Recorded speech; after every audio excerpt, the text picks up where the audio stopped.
Boa tarde, pessoal. Vocês almoçaram bem? Nossa, eu almocei demais. Muito bom. Bom, a gente vai falar rapidinho começar a falar sobre a importância do Ministério de Criança para trazer um despertar, um novo olhar, e depois a Jaque vai entrar já direto com os 5 Cs do Ministério de Criança, e depois a gente ou abre para perguntas e respostas, ou a gente fala um pouco mais sobre o mover profético sobrenatural nas crianças. Aí a gente vai de acordo com o que vocês quiserem, tá bom? Bom, então já vamos começar aqui com algumas coisas, com alguns dados importantes sobre a infância. Então, hoje 1/3 da população mundial, e isso serve para a população brasileira também, é constituído por crianças. O que isso significa? Significa que daqui 15, 20, 30 anos, são elas que vão estar pautando a nossa economia, a moda, a política, as músicas. Elas também serão aquela população econômica ativa. Então são elas que serão os líderes do amanhã, tá certo? Elas que vão estar pautando isso. O que nós vivemos hoje é o que nós éramos crianças alguns anos atrás. E a gente está numa crise hoje. Na verdade, graças a Deus, com o governo que a gente está, parece que as coisas vão começar a melhorar. Mas olha só, a gente estava passando por uma crise. Alguns falam que era uma crise política, outros falaram que era uma crise econômica, outros falam que era uma crise moral, mas a verdade é que estávamos em crise. E é uma crise, se a gente puder resumir tudo isso, é uma crise de liderança. E essa crise a gente começa a entender. Ano passado nós voltamos, eu acredito que a maioria voltou no critério de exclusão, não é verdade? Quem é o menos pior? Infelizmente foi assim. Mas olha só, se há 20, 30 anos atrás, a igreja, as famílias já fossem intencionais de preparar as crianças com a visão do reino. O que é uma visão do reino? Tem vários aspectos, mas uma delas é que nós não estamos preparando apenas para curto prazo, médio prazo, mas a longo prazo. E às vezes, quando a gente, como brasileiros, nós, e politicamente falando, as pessoas parecem só se preparam para daqui 4 anos, 8 anos, o que eu posso sugar do máximo do Brasil, né? Parece que é uma coisa assim. Enquanto que a mentalidade do reino é algo além. Você pensa a longo prazo, você pensa para a eternidade. Então, se a gente levantasse, preparasse as nossas crianças com essa mentalidade do reino, pensando a longo prazo, daqui 30 anos, quem elas serão aqui para o nosso Brasil, quem elas representarão para o nosso Brasil, a gente estaria preparando as nossas crianças de uma forma muito mais intencional do que a gente fazia há 30, 40 anos atrás, não é verdade? Então, e se a gente não tiver uma atitude nova com relação às nossas práticas e condutas, e a maneira que nós implementamos o reino de Deus nas nossas crianças, daqui 30 anos, a gente pode estar no mesmo ciclo, de novo, numa mesma crise, e reclamando, e com razão, porque a gente fica revoltado. A gente fica revoltado com a corrupção, com a roubalheira, com as incompetências, com as improbidades administrativas. A gente fica revoltado e com razão, e temos que ficar.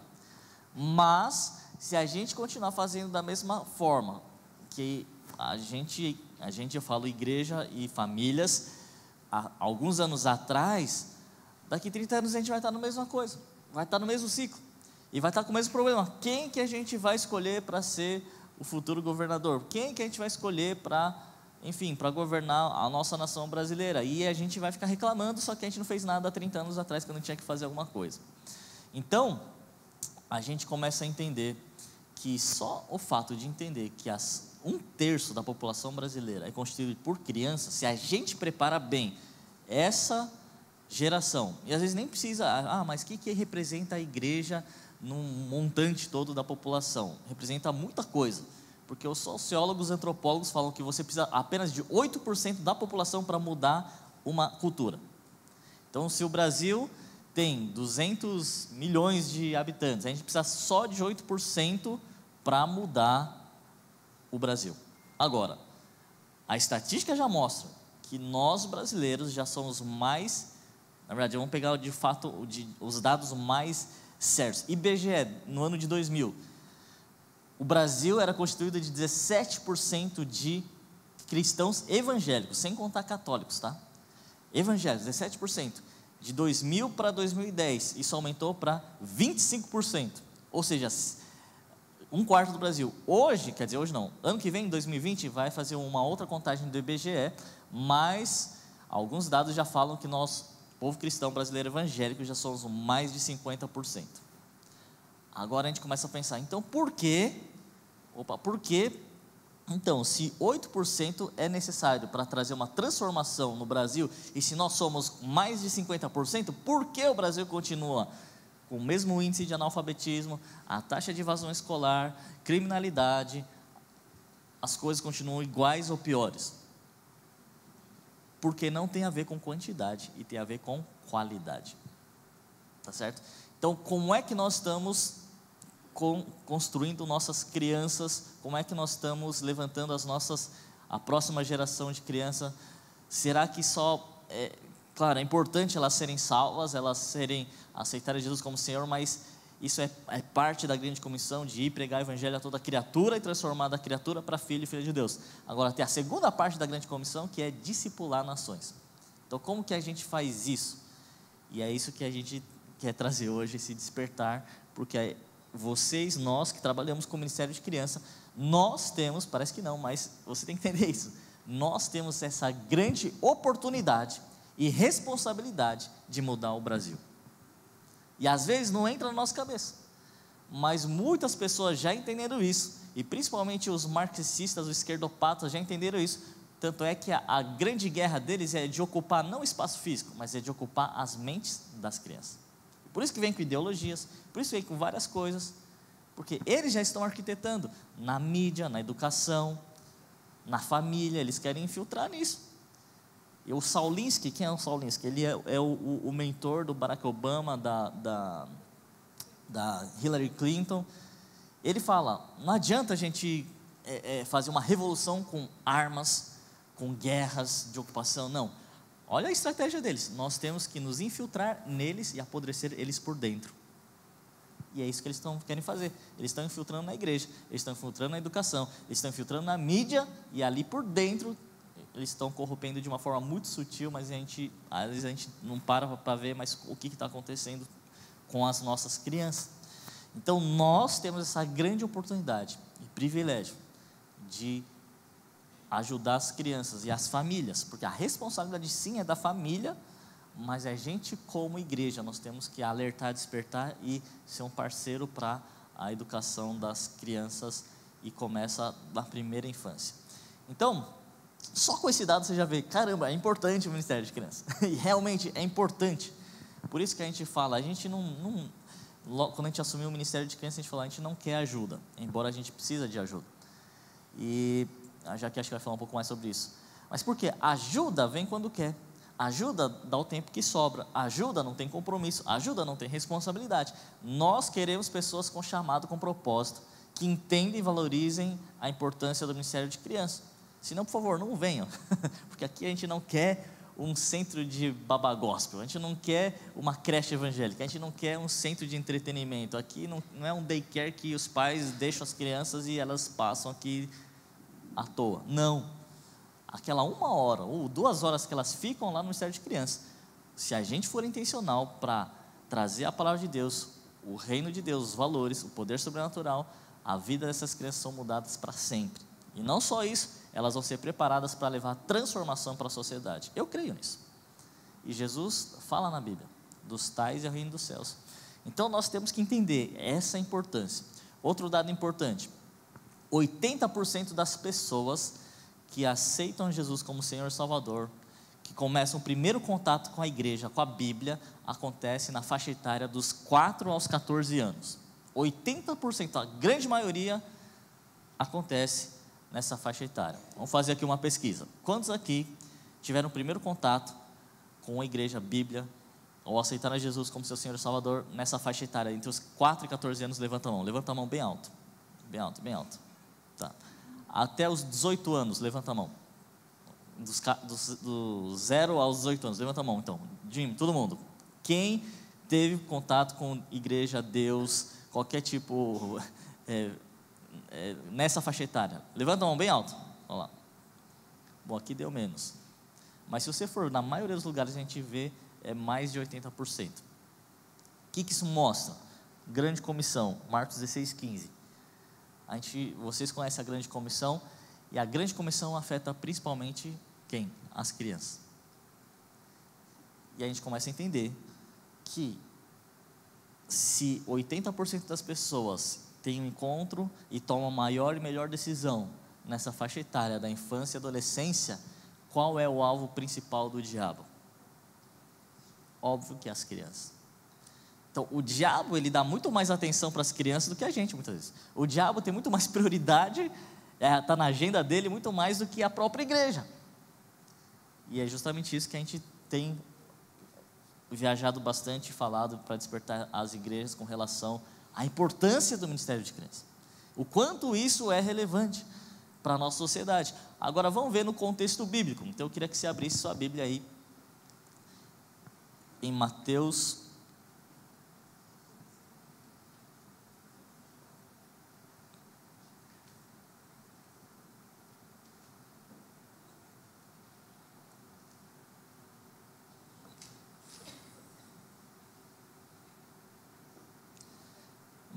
capítulo 10, a partir do versículo 13. Então, aqui diz o seguinte: então lhe trouxeram algumas crianças para que as tocasse, mas os discípulos os repreendiam. Jesus, porém, vendo isto, indignou-se e disse-lhes: deixar vir a mim os pequeninos, não os embaraceis, porque dos tais é o reino de Deus. Em verdade vos digo, quem não receber o reino de Deus como uma criança, de maneira nenhuma entrará nele. Então, tomando-as nos braços, impondo-lhes as mãos, as abençoava. Então, o que a gente vê aqui? Jesus, ele andava, o ministério de Jesus, o ministério público de Jesus, ele andava, ele curava os enfermos, e as multidões o seguiam. Vocês sabem disso. E quantos discípulos Jesus tinha? Jesus tinha 12 discípulos, certo? Agora imagina só, na igreja, quantos voluntários você precisa para organizar uma igreja num culto de domingo? Alguém sabe aqui? Uns 40? Por aí, né? Hã? Eu não sei, mas lá na igreja é bastante. É em torno de uns 100 voluntários. Lá na igreja Monte Sião tem, o culto lá tem acho que no máximo 1.000 pessoas. Então, para um culto de 1.000 pessoas, a gente precisa de uns 70 voluntários, 80 voluntários. Agora, imagina só, no ministério de Jesus, quando tinha 5.000 pessoas, 10.000 pessoas, e eram só 12 discípulos. E eles que tinham que organizar tudo também. Então, era um bom trabalho para eles, né? Agora, fico imaginando, os pais levavam as crianças para ouvir Jesus também. E os pais também, eles queriam que Jesus tocasse as crianças. Então, quando tem um pregador lá ungido lá na nossa igreja, a primeira coisa que eu faço, depois que termina o culto, eu já pego meus 2 filhos e levo para eles receberem oração. Põe a mão aí e ore para os meus filhos, porque eu queria a bênção para os meus filhos. Agora imagina se fosse Jesus. Se fosse Jesus, eu ia estar ali na primeira fileira, terminando, Jesus dando a bênção apostólica, eu já ia correndo: Jesus, por favor, toque aqui os meus filhos. Então, eu acho que os pais estavam ansiosos, esperando Jesus terminar a pregação para levar os filhos. E aí, o que acontece? É aquele efeito manada, quando um vai, todo mundo vai atrás, né? Todo mundo esperando primeiro ir para... Então eu fico imaginando, o primeiro pai ou uma mãe ansiosa já levou, aí um viu, também vou, e começam todos os pais levando as crianças para Jesus poder orar e tocar. E aí os discípulos, na maior boa vontade, os discípulos não estavam mal intencionados. Os discípulos, eles estavam tentando fazer a coisa certa. Só que o que eles começaram a fazer? Eles começaram a repreender os pais e as crianças e começaram a afastar as crianças de ter um encontro com Jesus. Olha só que interessante. E Jesus, o que ele fica? A Bíblia fala que ele fica indignado. Agora, você não vê Jesus indignado por qualquer coisa, não. Jesus, quando ele fica indignado, é por coisas relevantes. Jesus fica indignado contra os escribas, fariseus. A gente vê Jesus indignado quando transformam lá o templo, a casa de oração, em casa de comércio. A gente vê Jesus indignado, mas só com coisas importantes. Então aqui Jesus fica indignado com uma coisa importante. Qual é a coisa importante? Os discípulos estão afastando as crianças de ter um encontro com Jesus. Não eram os escribas, não eram os fariseus, não era o diabo que estava impedindo as crianças de ter um encontro com Jesus, eram os próprios discípulos, na maior boa vontade. Quantos são discípulos de Jesus aqui? Nós somos discípulos de Jesus. E muitas vezes, na nossa boa vontade, a gente não está proporcionando o encontro das crianças com Jesus. Agora, se Jesus fica indignado quando afasta as crianças de ter um encontro com Jesus, eu creio que quando a gente proporciona, Jesus fica muito feliz, ele fica muito contente. Então tudo isso é para falar que quando nós estamos, talvez com aquela uma única hora na semana com as crianças, o quão intencional nós temos sido de proporcionar o encontro delas com Deus Pai, Deus Filho e Deus Espírito Santo. E a gente vê que aquela criança, e olha só que interessante,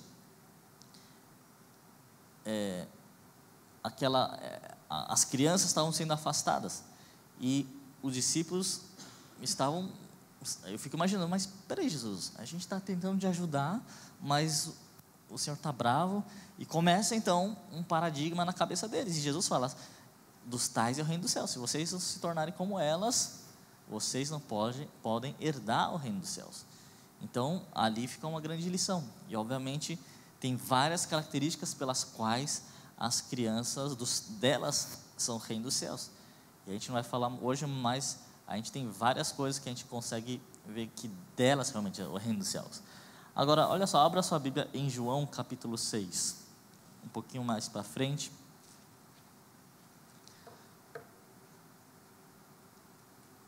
João capítulo 6, a gente vê então Jesus, de novo, com as multidões.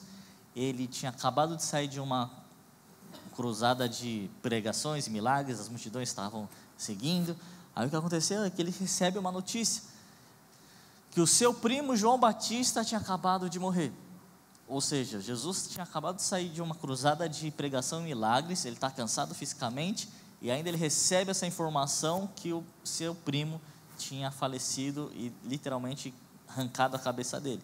Então, emocionalmente, Jesus também estava abalado, e juntamente com os discípulos, Jesus falou, vamos atravessar o mar da Galileia, que era um costume de Jesus, de se retirar um pouco, para ter um momento a sós com o Pai e com os discípulos, e ele atravessou o mar da Galileia, só que a palavra fala que as pessoas, sabendo que Jesus estava atravessando, elas já estavam esperando lá do outro lado do mar da Galileia, que na verdade o mar da Galileia não é um mar, é um lago, por isso que dá para atravessar facilmente. Então quando Jesus atravessa, as pessoas já estavam ali esperando. Eu fico me imaginando, como que elas sabiam se na época não existia o WhatsApp, né? Porque se fosse hoje, era, Jesus está atravessando aí, Jesus está indo aí, mas não existia. Bom, enfim, mas a Bíblia fala que eles sabiam que estavam indo. Então, enfim, Jesus quando chegou, cansado emocionalmente, cansado fisicamente, precisava de repouso, a Bíblia fala que ele viu a multidão e se encheu de compaixão e começou de novo a pregar, a curar, e os discípulos acompanhando. E aí chegou uma hora que eu creio que os discípulos estavam cansados, e os discípulos falam, Jesus, olha essa multidão, eles estão cansados, estão o dia inteiro aqui, sem comer, sem beber, não tem uma padaria aqui perto, a casa deles também está longe, dispensa eles, Jesus. Sabe quando usa da compaixão, falsa compaixão, para atender seus próprios desejos? Outro dia a gente foi viajar, eu e a Jaque, e lá nos Estados Unidos a gente pegou quer dizer, a nossa família, e a gente pegou uma estrada bem longa, era uma viagem bem longa assim de carro, e aí a gente entrou no carro e começamos. Aí deu 5 minutos, Bibi, papai, já estamos chegando? Não, Bibi. Aí deu 1h30, a Jaque, Lucas, vamos parar, porque as crianças estão com fome, estão com sede, vamos parar aqui para usar o banheiro e tal. Aí beleza, aí paramos. Aí sabe que nos Estados Unidos tem aquelas coisas boas, né? Milkshake, donuts, aquelas coisas que só engordam. E a Jaqueline gosta muito disso. Aí paramos lá no posto, aí eu fiquei no carro esperando, aí daqui a pouco volta a Jaqueline com milkshake, com donuts e tal, toda alegre e tal. E aí, beleza, aí continua a viagem. Daqui 1h30 de novo, a Jaqueline, Lucas, você não quer parar de novo? A gente tomar um café. Na verdade, as crianças estão cansadas, as crianças precisam usar o banheiro, estão com fome, estão com sede. Beleza, a mesma coisa, a gente parou e tal. Aí volta pro carro, já querendo com mais coisa, né? E toda feliz, parecia criança. Beleza. Aí deu mais umas 2 horas de viagem, de novo. Lucas, vamos parar, as crianças estão com fome. Aí eu parei, eu não vi as crianças reclamarem. Aí eu virei para o carro atrás e falei, crianças, estão com fome, com sede? Elas, não! Quem queria parar era ela. Mesma coisa, os discípulos estavam nessa mesma situação, os discípulos cansados. Jesus, olha a multidão cansada aqui com fome, manda o pessoal embora. Aí Jesus, ele fala, não, vamos fazer o seguinte, melhor do que mandar embora, vamos arrumar comida para elas. Eu digo, droga, você que deu essa ideia, não. Agora a gente tem mais trabalho para fazer ainda. E aí eles começaram a procurar comida. E aí aqui no versículo 8, fala o seguinte: um dos seus discípulos, chamado André, irmão de Simão Pedro, informou a Jesus: está aqui um rapaz, um menino, que tem 5 pães de cevada e 2 peixinhos. Mas o que é isso para tanta gente? Disse Jesus: fazei-se assentar o povo, pois havia naquele lugar muita relva. Assentaram, pois, os homens em quase número de 5.000. Então Jesus tomou os pães e, tendo dado graças, distribuiu entre eles, e também igualmente os peixes, quanto queriam. E quando já estavam fartos, disse Jesus a seus discípulos: recolhei os pedaços que sobraram, para que nada se perca. Assim, pois, o fizeram, e encheram 12 cestos de pedaços dos 5 pães cevados que sobraram aos que haviam comido. Vendo, pois, os homens o sinal que Jesus fizera, disseram: este é verdadeiramente o profeta que devia vir ao mundo. Olha só que interessante, de novo, Jesus na multidão, os discípulos, só que um discípulo sábio chamado André, o que ele fez? Ele viu uma lancheira de uma criança, 5 pães e 2 peixinhos. E o que é isso para tanto? E é interessante que a Bíblia fala que tinham quase 5.000 homens. Por que não falam de mulheres e nem crianças? Porque na época, o IBGE da época só contavam os homens por questões militares. Mas também tinha uma questão, se a gente for estudar, que a mulher e a criança também era considerada uma parte frágil da sociedade. Não tinha tanta relevância quanto a figura do homem para a sociedade. E de uma certa maneira, as crianças e as mulheres tinham uma certa... eles eram um pouco marginalizados, assim, um pouco esquecidos em comparação com o homem. E o interessante é que André, aquele discípulo sábio, ele encontra na parte frágil da sociedade, em uma criança, uma lancheira com 5 pães e 2 peixinhos, que é insignificativo para aquela multidão. Tanto é que ele falou: mas o que é isso para essa tanta gente? Realmente, o que era aquilo para aquela tanta gente? Mas o que ele fez? A gente não sabe, a Bíblia não dá detalhes se ele pegou a criança e levou para Jesus, ou enfim, mas eu sei que a criança viu e a criança deu tudo o que ela tinha. Aquela lancheira, que talvez foi o pai e a mãe que preparou, ela deu para Jesus, e ela viu, e teve essa experiência sobrenatural de entregar as coisas para Jesus, Jesus orar e a coisa multiplicar. Então, no primeiro texto, lá em Mateus, a gente viu os discípulos afastando as crianças de ter encontro com Jesus. Nesse segundo texto, o que a gente vê é o discípulo André trazendo o encontro da criança com Jesus. O que acontece, a gente viu a multiplicação, o sobrenatural. E aqui no último versículo que nós lemos, fala que o versículo 14: vendo, pois, os homens o sinal que Jesus fizera, disseram: este verdadeiramente é o profeta que deveria vir ao mundo. Em outras palavras, através de uma criança, a multidão reconheceu realmente Jesus é a pessoa que deveria vir ao mundo. O que isso mostra para a gente? Que nós, se a gente proporciona um encontro pessoal de cada criança com Jesus, talvez ela não tenha nada para oferecer, talvez ela tenha um pequeno dom, mas nas mãos de Jesus, aquilo pode transformar uma multidão de pessoas. Aquilo pode levar alimento para uma multidão de pessoas. E através de uma criança, eu creio, e nós cremos, que o mundo pode conhecer e existe um Deus de verdade. Então, é esse o nosso desafio.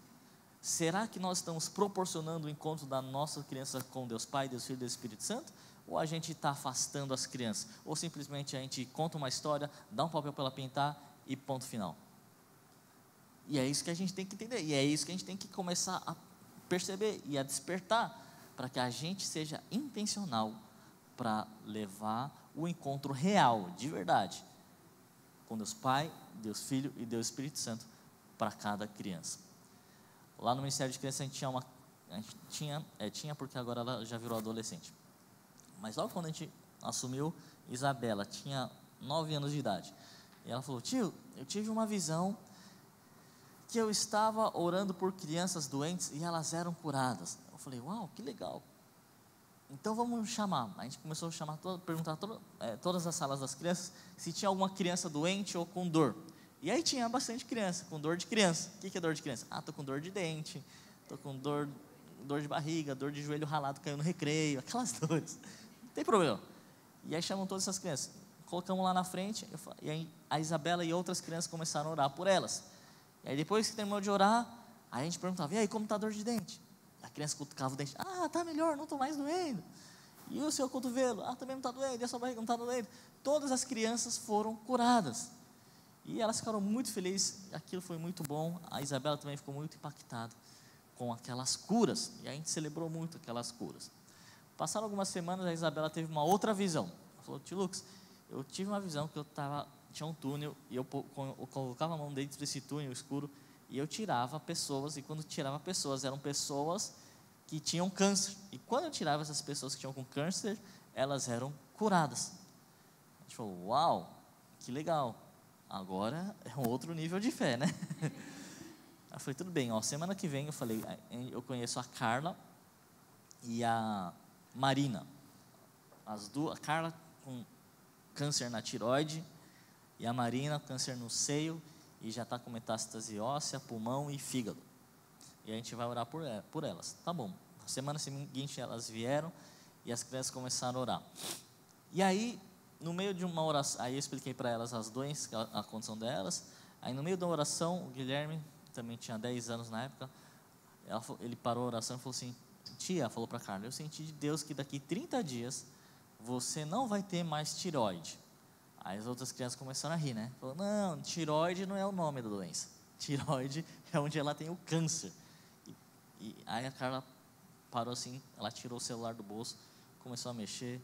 Ela falou: não, peraí, exatamente daqui 30 dias eu vou ter uma consulta, porque eu vou fazer um exame PET scan, que vai escanear meu corpo inteiro para ver se não tem célula cancerígena da tireoide espalhada no corpo. Então faz sentido essa palavra que ele falou. Eu falei: uau, que legal, então vamos continuar orando. E oramos por ela, oramos pela Marina, e depois de 30 dias, a Carla me manda uma mensagem. Eu tinha até esquecido dos dias. Ela me manda uma mensagem: Lucas, preciso falar com você. Aí eu lembrei, falei: nossa, acho que são os 30 dias hoje, ou amanhã, sei lá. Aí, posso ligar? Pode. Ela me liga, ela: Lucas, estou te ligando aqui, que lembra dos 30 dias? Eu falei: lembro, então é hoje. E eu acabei de sair do médico, peguei o exame do PET scan, e ele falou que está extremamente assustado, que ele nunca viu uma cura sobrenatural dessa, porque eu não só não tenho mais câncer na tireoide, como também nenhuma célula cancerígena espalhada no meu corpo, e nenhum linfonodo, nem nada, estou 100% curada. E a gente falou: uau, glória a Deus. E naquele momento a gente ficou super impactado. A Marina também, com câncer na mama, metástase óssea, metástase no pulmão, metástase no fígado, também 100% curado. Até as metástases sumiu tudo. A gente ficou, uau, extremamente impactado. E aí depois, em janeiro, a gente tem um evento na igreja que chama 7 Noites em Sião, que são 7 noites de avivamento. E naquela noite, esse evento é o evento que mais enche a igreja, fica lotado. Então tinha gente nas cadeiras, não tinha mais cadeiras, sentaram no corredor no chão, não tinha mais corredor, sentaram aqui na frente, não tinha nem mais na frente aqui. O que fizeram? Liberaram o palco para sentar até no palco, de tão lotado que estava. O palco estava cheio de gente, sentado. E aí, naquela noite, a Isabela e a Marina contaram o testemunho de como que Deus curou a Carla. E naquele momento, quando ela contou, foi assim, um mover sobrenatural. Deus veio, o Espírito Santo veio. Sabe quando o Espírito Santo sequestra o culto e nem tem mais culto? Ele só teve cura, e o Shaba foi aquilo lá. E naquele momento de outras pessoas recebendo cura, Deus falou, olha lá, a multidão sendo alimentada por uma criança. Eu falei, uau, realmente é isso que nós queremos. E eu comecei a entender, Deus, imagina só quando as crianças crescerem, e elas estiverem cheias da palavra de Deus, cheias dos princípios, cheias do poder do Espírito Santo, mas também nas suas competências. Talvez o nosso ministério seja o futuro político que vai passar. Talvez seja o futuro Whindersson Nunes, não é o maior influenciador de YouTube, só fala besteira. Agora, o Whindersson Nunes passou no Ministério de Criança. Ele foi evangélico. Agora, imagina se ele tivesse firme hoje, o quanto ele ia influenciar com a palavra de Deus. Neymar Júnior passou também numa escola bíblica, passou no Ministério de Criança. Eu ficava abismado. Lembra quando ele cortou aquele corte de cabelo ridículo, lembra? E toda a molecada começava a cortar. Eu falei, meu, que ridículo. Eu falei, imagina só com a influência que ele tem, se ele estivesse trazendo boas influências, o quanto o Brasil seria melhor. Em todas as áreas e esferas da sociedade, seja na música, na política, na economia, nas artes, entretenimento, na ciência, na educação, na igreja, enfim, em todas as áreas. Se cada criança for levantada com esses valores, com esses princípios e nas suas competências devidas, o quanto que a gente não pode ver um Brasil transformado. Então, por isso que a gente quer falar para vocês e para todo o Brasil, nós, do Ministério de Criança, nós pais também temos essa grande oportunidade e responsabilidade. Não é agora no governo do Bolsonaro com quem, não. Hoje nós temos na nossa mão a maior semente de potencial de transformação da nossa sociedade. Só que tudo depende de como nós vamos lidar com as nossas crianças. Tudo bem? Então tá bom. Vamos orar, Senhor Deus, muito obrigado, porque nós temos essa grande oportunidade, esse privilégio, Deus, que o Senhor colocou em nossas mãos, das nossas crianças, que a gente tenha um entendimento com relação àquilo que o Senhor quer para o nosso Brasil, através das nossas crianças. Deus, e nós pedimos cada vez mais, alarga a nossa visão com relação a elas, alarga nosso entendimento espiritual, natural, para que a gente possa enxergar através das tuas lentes aquilo que o Senhor enxerga em cada criança. E eu creio que o Senhor enxerga esperança para a nossa nação brasileira, que a gente possa ter esse entendimento e ao mesmo tempo ter essa alegria e esse prazer e essa honra de poder servir cada criança, mas ao mesmo tempo essa responsabilidade de ser intencional para trazer os valores de Deus e proporcionar um encontro pessoal de cada criança com Deus Pai, Deus Filho e Deus Espírito Santo. Muito obrigado por cada um, por cada pessoa que está aqui, e nós pedimos a tua capacitação sobrenatural, o teu amor incondicional, para que todas as crianças sejam atingidas por eles. Muito obrigado, nós te agradecemos em nome de Jesus, amém. Então, pessoal, vou passar aqui para a Jaqueline. A Miss Paraíba aí, ó. Falei que era Miss Paraíba. Ah, tá. Não, faz favor. 5, 6.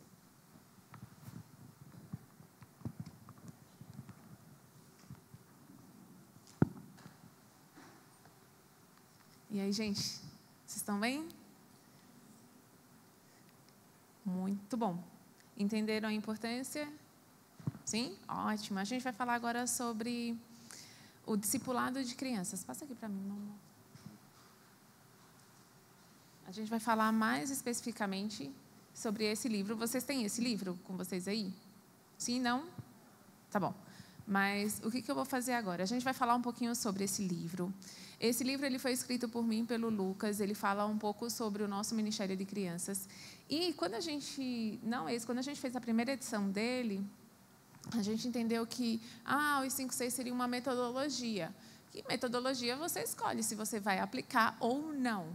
E depois a gente entendeu, não é uma metodologia, mas é uma visão de discipulado de crianças.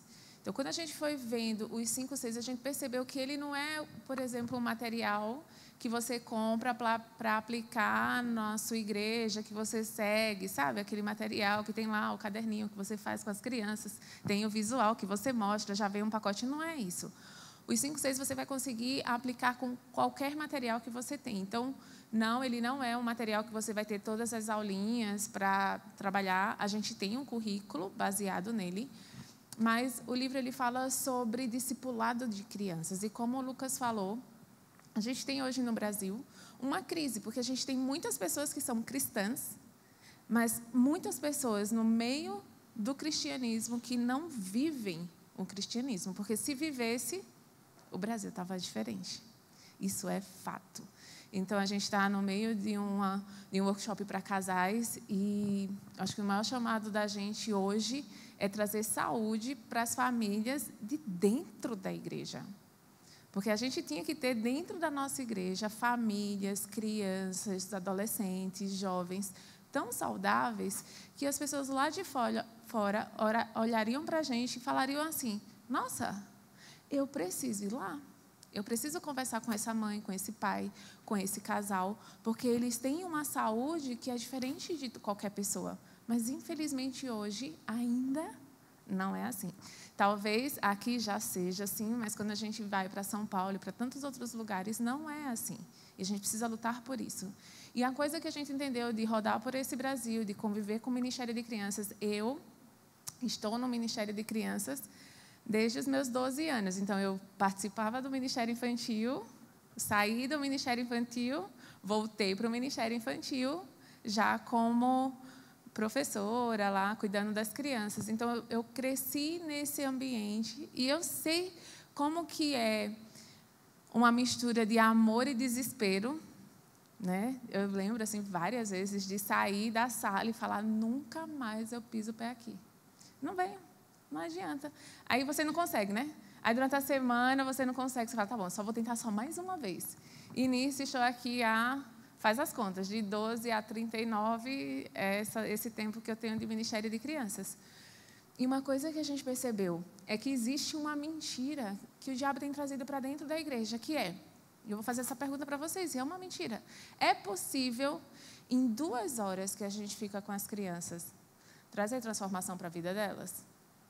Por muitos anos, a gente respondeu que não. Porque as crianças ficam 6, 7 dias com os pais. E só ficam 2 horas conosco. E a gente falava: não é possível. Não é a igreja, não são 2 horas na igreja que vai transformar a vida da criança. É em casa, é na família. Não estou tirando a responsabilidade dos pais. Não é isso. Mas o que eu quero focar aqui é a gente entender o como que 2 horas pode, sim, trazer transformação na vida da criança. Por quê? Porque trouxe na minha vida e na sua vida. Às vezes é no momento de palavra que o pastor está aqui pregando, ele faz um apelo, 15 minutos, ele falou 2 frases, o Espírito Santo vem, te convence do pecado, da justiça e do juízo. Você fala assim: eu preciso disso. E a partir daquele momento você sai dessa igreja transformado. Então, 2 horas, 1 hora, 15 minutos que você fica com a criança, ela só precisa estar com você.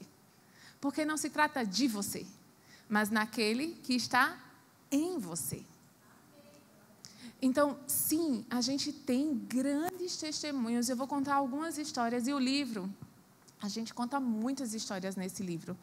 E quando você lê o livro, você não vai olhar para ele e vai falar assim: nossa, mas só lá? Mentira, é outra mentira, tá bom? Por quê? Porque o Deus que age no nosso Ministério de Crianças, no teu Ministério de Criança, na tua vida, é o mesmo Deus que vai agir na minha vida, na vida dela, na igreja dela. É o mesmo Deus. Então, as histórias, a Isabela que teve a visão, que orou e houve cura, na tua família, você pode ser essa Isabela. Porque é o mesmo Deus. Então, a gente vai falar um pouquinho aqui e desmistificar essa questão de como que é possível fazer discipulado com crianças, como é possível ensinar uma criança a orar, como é possível fazer com que uma criança perca a vergonha de falar de Jesus. E às vezes a gente fica falando: nossa, mas é muito difícil, as crianças têm vergonha. Não é, gente, foram mentiras que foram colocadas dentro da gente. E a partir do momento que você acha que é super difícil, você para de quê? De tentar. Então você não faz mais. E aí a gente vai ficando debaixo dessas mentiras e não nos desenvolvemos e nem desenvolvemos as crianças. Então, conseguiu passar para cá? Calma, tadinha, né? A gente vai falar sobre 5 Cs. E o primeiro C, fala comigo, chamado. Chamado. A gente vai falar sobre o chamado. Mas só um pouquinho antes do chamado, porque vai aparecer lá. Antes de a gente entender o que a gente vai fazer com as crianças e como ensinar uma história que marque a vida dela, como fazer com que elas se apaixonem por Jesus, porque esse é o desejo da gente, né? Então, a gente vai ter que entender e ter isso muito claro nas nossas vidas, que tudo vai girar em torno de uma única pessoa. Quem que é ela?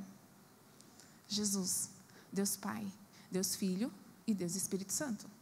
O nosso objetivo como pessoas, a partir do momento que a gente entrega a nossa vida para Jesus, é Ele ter o centro da nossa vida, da nossa atenção. Tudo é por Ele e para Ele. Então, como Ministério de Crianças, a gente tem que colocar Ele no centro. E, às vezes, a gente não coloca Ele no centro. Sabe, muitas vezes a gente coloca, sabe o quê? Uma sala decorada. Ah, mas a nossa sala não é decorada. Não tem como. Gente, o que um EVA colado numa parede vai transformar a vida de uma criança? Não vai. Não é isso. Você pode ter uma sala maravilhosa e a criança sair tão vazia quanto ela entrou. E, às vezes, você pode ter uma sala sem absolutamente nada e uma criança sair totalmente transformada. As pessoas perguntam, como que é a sala de vocês? A nossa sala não tem decoração nenhuma, porque funciona escritórios da igreja durante a semana, então não pode ter decoração. Não é decoração. É material. Se eu tivesse aquele material que tem 500 mil coisas, você passa a semana inteira produzindo um monte de fantoche e imagens. Se eu tivesse esse material, aí a criança saía transformada. Mentira, não é isso. Se você tem o seu coração totalmente entregue ao Senhor e você permite que Ele reine dentro da sala, que Ele venha mostrar a presença dEle, aí sim, coisas grandes começam a acontecer. Então, quando a gente entende que Deus é o centro do nosso ministério, Deus é o centro da nossa vida, e Deus precisa ser o centro da vida das crianças, a gente vai começar a colocar tudo no seu devido lugar. É legal ter uma sala incrível? Com certeza.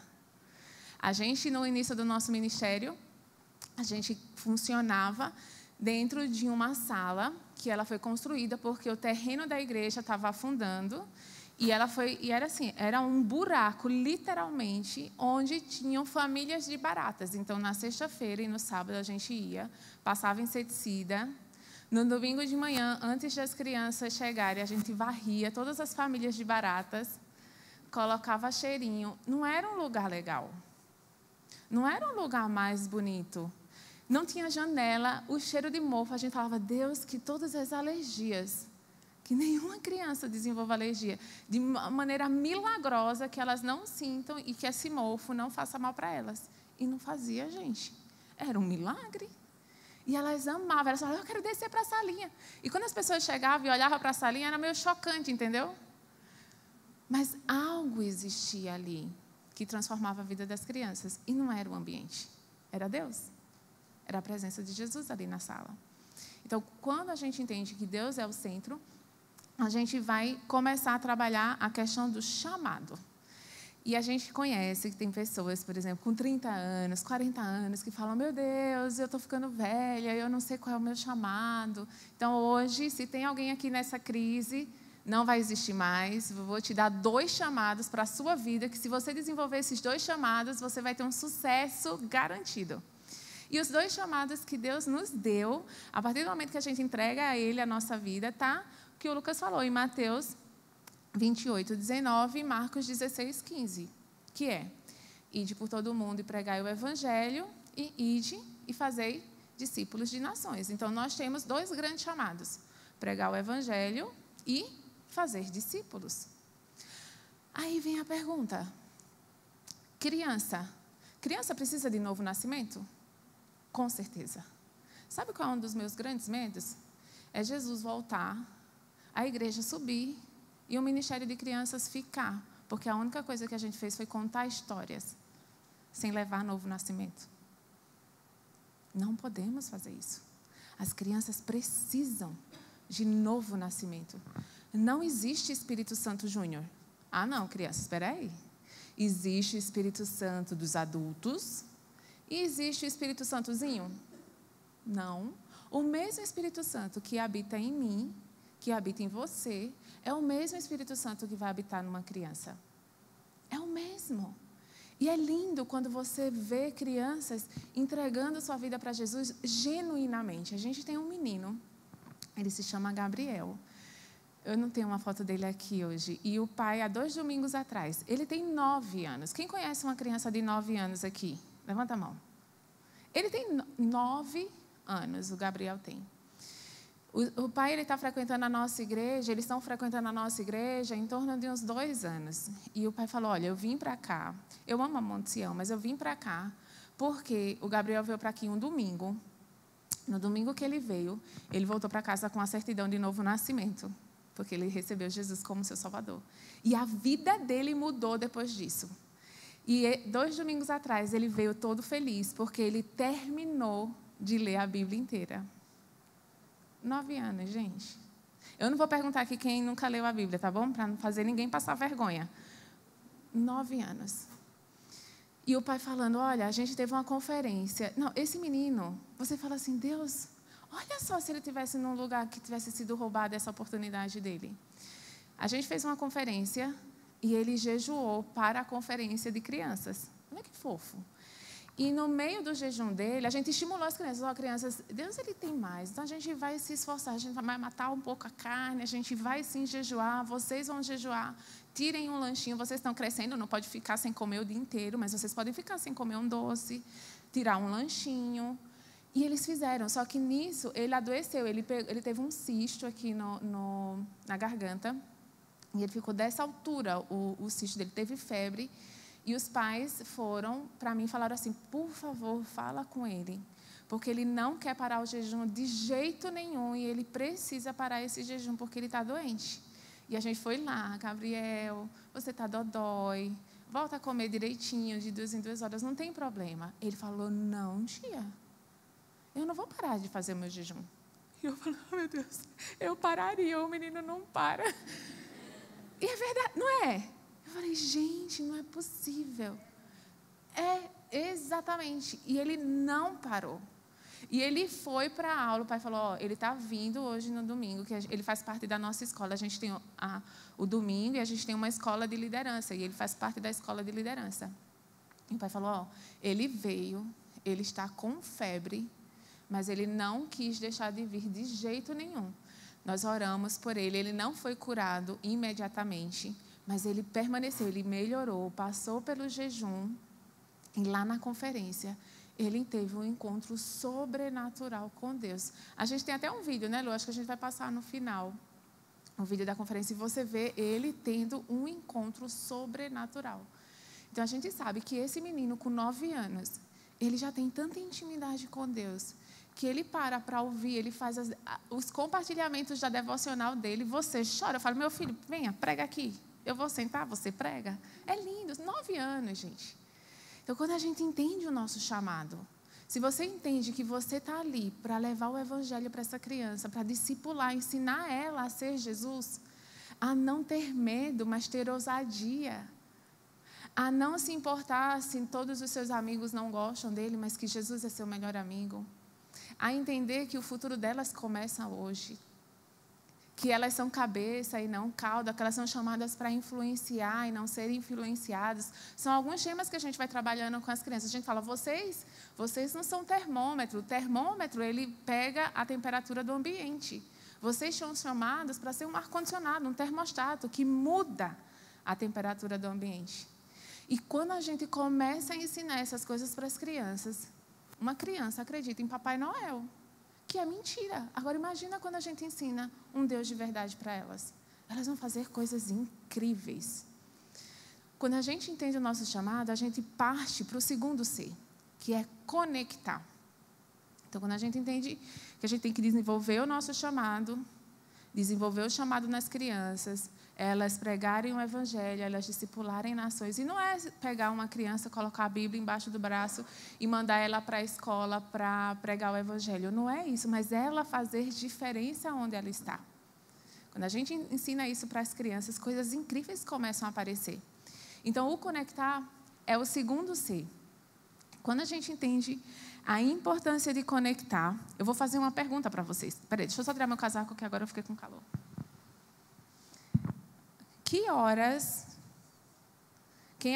Quem me acompanha nas redes sociais não pode responder, porque eu fiz essa enquete outro dia.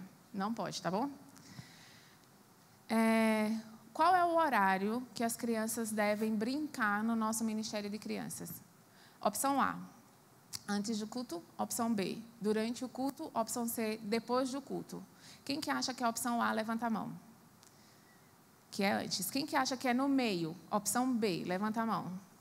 Tá. Quem acha que é no final? Opção C, levanta a mão. Muito bom. Muito bom. Agora, deixa eu explicar para vocês por que a gente tem que começar brincando com elas.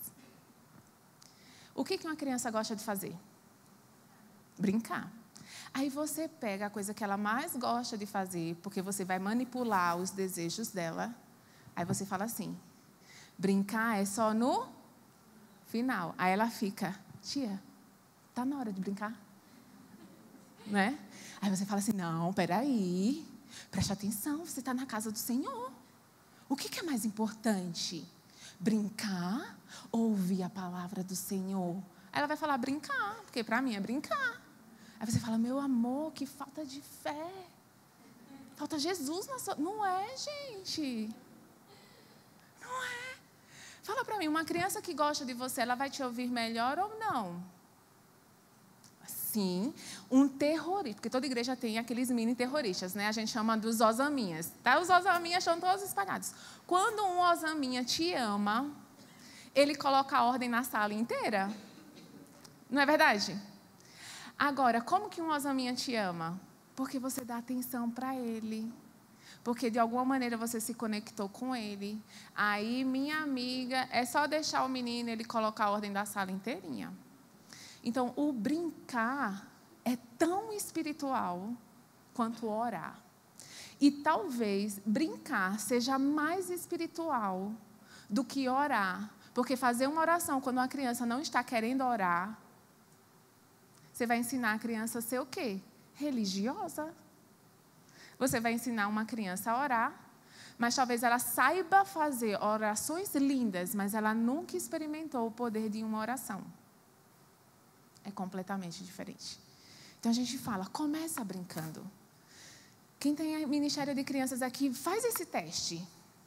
Prepara a sala, deixa cheia de brinquedos, deixa uma sala super atraente, assim, joguinhos. A gente deixa Uno, pega vareta para as crianças maiores, a gente tem um parquinho para as crianças menores.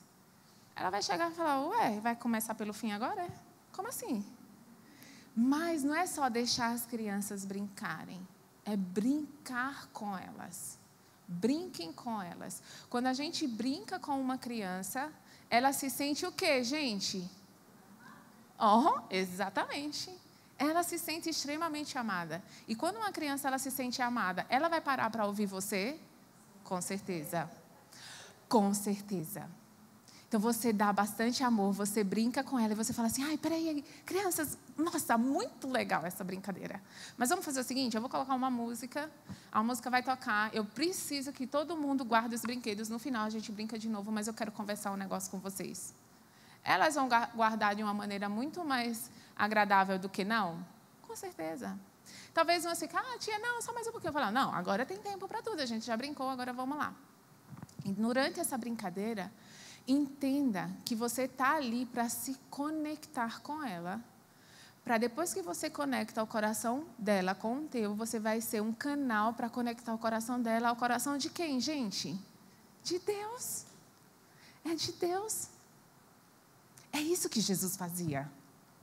Jesus chegava, conversava, se conectava e depois ele falava, agora deixa eu te apresentar quem eu sou, quem Deus é. O porquê que você está aqui. Jesus fazia isso. E muitas vezes, porque a gente lida com crianças, a gente olha para elas como se elas fossem inferiores, e não pode. Elas são menores, elas têm uma limitação de entendimento. Isso é fato.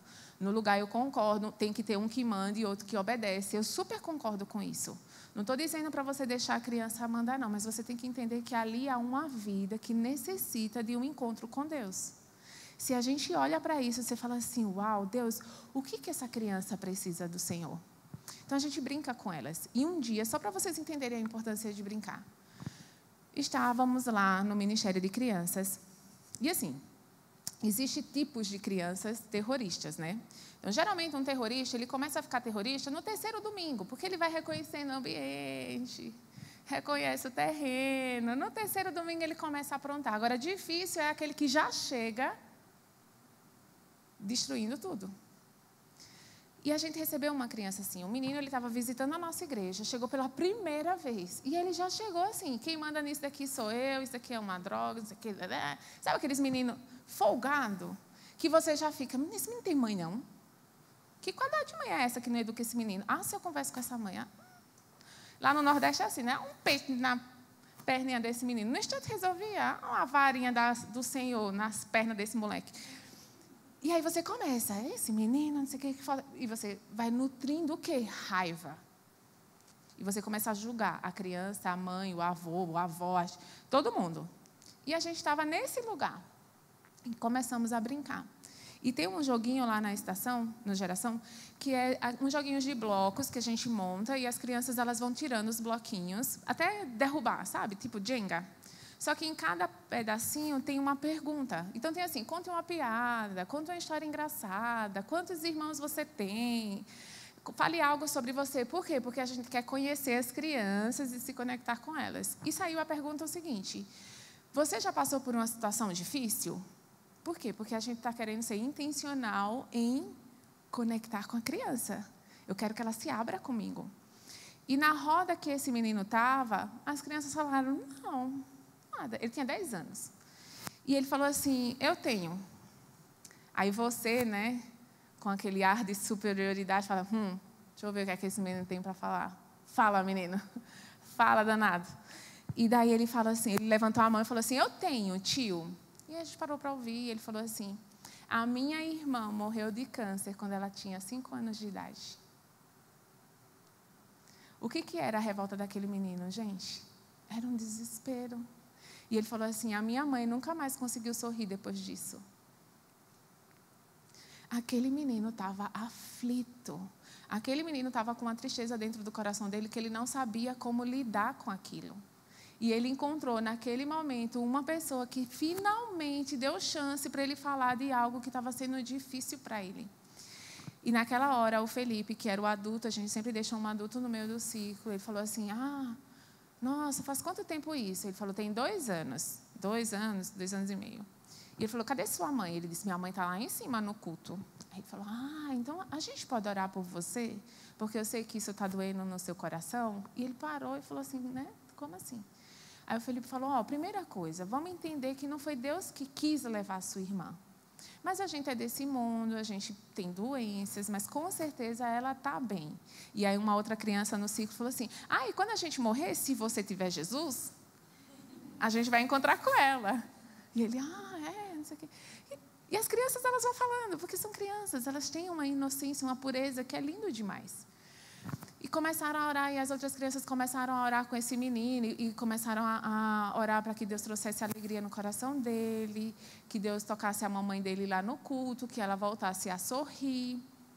E uma das crianças falou assim, papai do céu, por favor, que ele sonhe com a irmãzinha dele, para ele matar a saudade. E pode, Deus pode fazer isso. Porque ele sente saudade. Aí, todos os voluntários que estavam com raiva daquele menino, todo mundo estava o quê? Assim, que nem vocês, chorando. Mudou de um coração de raiva, encheu o nosso coração de compaixão. Porque, finalmente, a gente descobriu por que aquele menino estava tão revoltado. E aí, a gente foi... E essa criança, ele saiu de um comportamento de rebeldia para aquele bonequinho fofolete, sabe? Que segura na sua perna. Então, ele agarrou no Felipe e não soltava. Por quê? Porque ele encontrou, o coração foi conectado ali. Então, ele encontrou alguém que descobriu um tesouro, tirou algo do coração dele e colocou algo bom no lugar. Então, como é importante a gente se conectar. Então, a gente sempre fala para os nossos voluntários, e a gente fala aqui para vocês, a gente tem só uma palestra só sobre isso, sobre como lidar com crianças difíceis. Mas uma coisa que a gente sabe por trás de uma criança difícil, existe uma história mais difícil ainda. Então, no lugar da gente ficar triste, no lugar de você ficar chateada brava, indignada, porque suas crianças estão sendo difíceis, ou está chegando crianças rebeldes dentro da sua igreja, você, a partir de hoje, você vai olhar e vai falar assim, Deus, obrigada, porque aqui é o melhor lugar para ela estar. Porque eu vou descobrir, com a ajuda do Espírito Santo, o porquê dessa rebeldia, o porquê dessa raiva. E às vezes são pais permissivos, às vezes é uma má criação literal, às vezes é possessão demoníaca, viu, gente? Mas assim, é 0,01%. A chance é muito pequena. Mas às vezes muitas vezes, são traumas, são cicatrizes, são dores, é rejeição.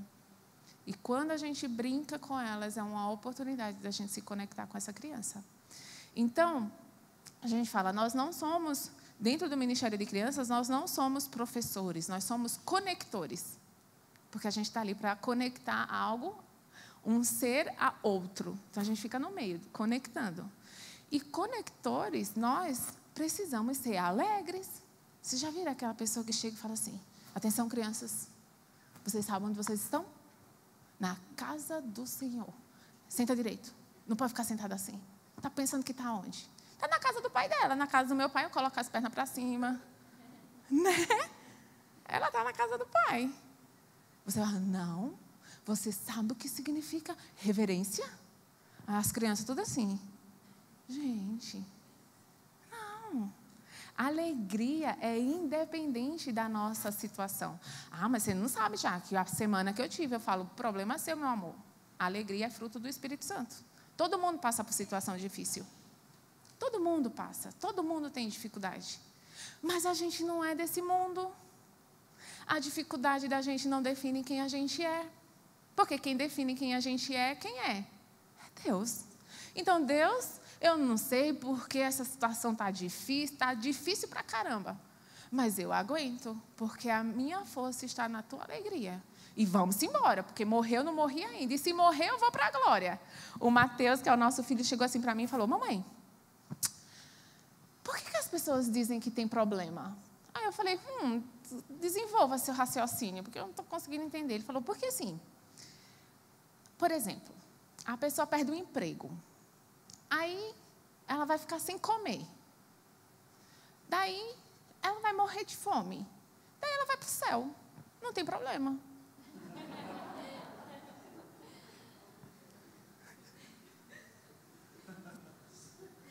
Aí eu... Mas, Mateus, é um nível de espiritualidade que talvez a gente ainda não alcançou. Mas criança, por isso que criança, você, às vezes, como pais...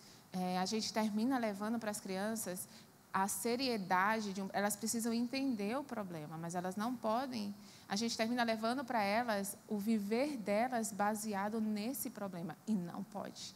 O nosso viver, o nosso andar tem que ser baseado em Cristo. Então, a gente tinha que ser assim, encontrar um com o outro, e aí, tá tudo bem? Minha filha, o negócio está difícil, viu? O marido, só a graça do Senhor. Separar eu não vou, mas matar eu penso todo dia. Né? Né, pastora? Separar eu não separo não, mas olha, a vontade de matar, assim, tá grande, tá difícil lidar com essa vontade, mas esse homem um dia vai mudar. Tenho fé em Jesus. Eu morro, nem que eu morro, mas eu encontrar com ele no céu transformado. Mas Deus é por mim, Deus é meu marido, a minha referência de esposo, né? A minha referência de homem, infelizmente não pode ser meu marido agora, porque é um traste. É mais uma referência do diabo do que do Senhor Jesus. Mas eu tenho Deus comigo. E eu sei que se eu estou nessa relação, talvez foi uma escolha errada, porque né? Às vezes é. Mas eu creio num Deus de milagres, misericordioso, porque Deus é de graça, mas louvado seja Deus, porque Ele é de misericórdia também, né? Não é que você vai viver uma vida de mentira. Tá um caos em casa, aí você chega na igreja e aí, marido, a bênção do Senhor. Meu amigo, ele quase te mata ontem. Não precisa dizer que ele é a bênção do Senhor. Não é bênção, não é bênção. Mas pode ser que se torne. Faz sentido, gente? Então, assim, uma vida de fé. Nem sei por que eu estou falando isso, mas uma vida de fé tem que partir da gente. Então, conectores, eles sabem quem Deus é. Eles reconhecem o senhorio de Jesus. Eles reconhecem a paternidade de Deus. E eles levam isso para as crianças. E é isso que a gente precisa fazer. E quando a gente faz isso, quando a gente começa a se conectar com as crianças e conectar. Como que a gente pode conectar as crianças ao coração do Pai? Através de um momento de louvor e adoração. Não canta só. Se você quer cantar, tá bom, quero cantar as musiquinhas de criança. Deus é bom para mim, Deus é bom para mim, sorrindo, estou cantando, eu vou, Deus é bom para mim. Né? Não canta só, vamos lá, crianças, Deus é bom para mim. Fala assim, peraí, quem aqui reconhece que Deus é bom? Qual que é a situação na vida de vocês que vocês não conseguem ver que Deus é bom? E quando uma criança morre, Deus é bom? Ele continua bom. E quando algo ruim acontece, Deus continua bom? Deus continua bom. Quando algo ruim acontece comigo, Deus continua bom? Deus é sempre bom. Então, a gente vai cantar, a gente vai louvar a Deus, a gente vai adorar Ele, ensinar as crianças a adorar, a cantar e entender aquilo que elas estão cantando. Então, o momento de louvor e adoração, Deus habita no meio dos louvores. Então, o momento de louvor e adoração é um momento excelente para conectar o coração das crianças ao coração do Pai. Então, você não precisa falar, não, agora a gente vai adorar. Então, terminou a brincadeira, agora a gente brincou, agora a gente vai adorar. Então, agora é um outro nível espiritual. Não, é tudo junto. Brincar é tão espiritual quanto adorar também. Por quê? Porque você sabe a intenção do seu coração. Um domingo, a gente estava cantando aquela música, Teus pensamentos... Desculpa aqui, né? A Zoe e a Laura incorporou aqui, sabe? Teus pensamentos me definem, és tudo para mim. Sabe essa música? A gente estava cantando com as crianças. Daí a gente parou. Por quê? Porque a nossa intenção era conectar o coração delas ao coração do Pai. E a gente falou assim, peraí, crianças, olha o que a gente está cantando. Olha o que a gente está cantando. Os teus pensamentos me definem. Não é o pensamento do amiguinho da escola. Não é o que o amigo da escola acha. Muitas vezes não é o que o pai e a mãe acham. Porque às vezes papai e mamãe falam palavras bem duras. A gente fala, né? A gente erra às vezes. E a gente precisa pedir perdão também. Mas quem define quem a gente é Deus. E aí, naquele domingo, a gente falou assim, a gente vai baixar as cabeças agora e a gente vai pedir para Deus falar para vocês quem vocês são ou quem vocês serão. O que vocês vão ser quando crescer. Talvez Deus fale isso para todo mundo, talvez Deus fale isso para algumas crianças, mas a gente vai ter fé que Deus vai falar com algumas crianças aqui. E aí vem aquela situação maravilhosa, né? É fácil você ministrar as crianças com um script todo bonitinho. E quando você faz situações dessas que vem a pergunta, e se? E se Deus não falar? E se as crianças não ouvirem? E se nada acontecer? Fala comigo assim, não é problema meu. Bora, gente?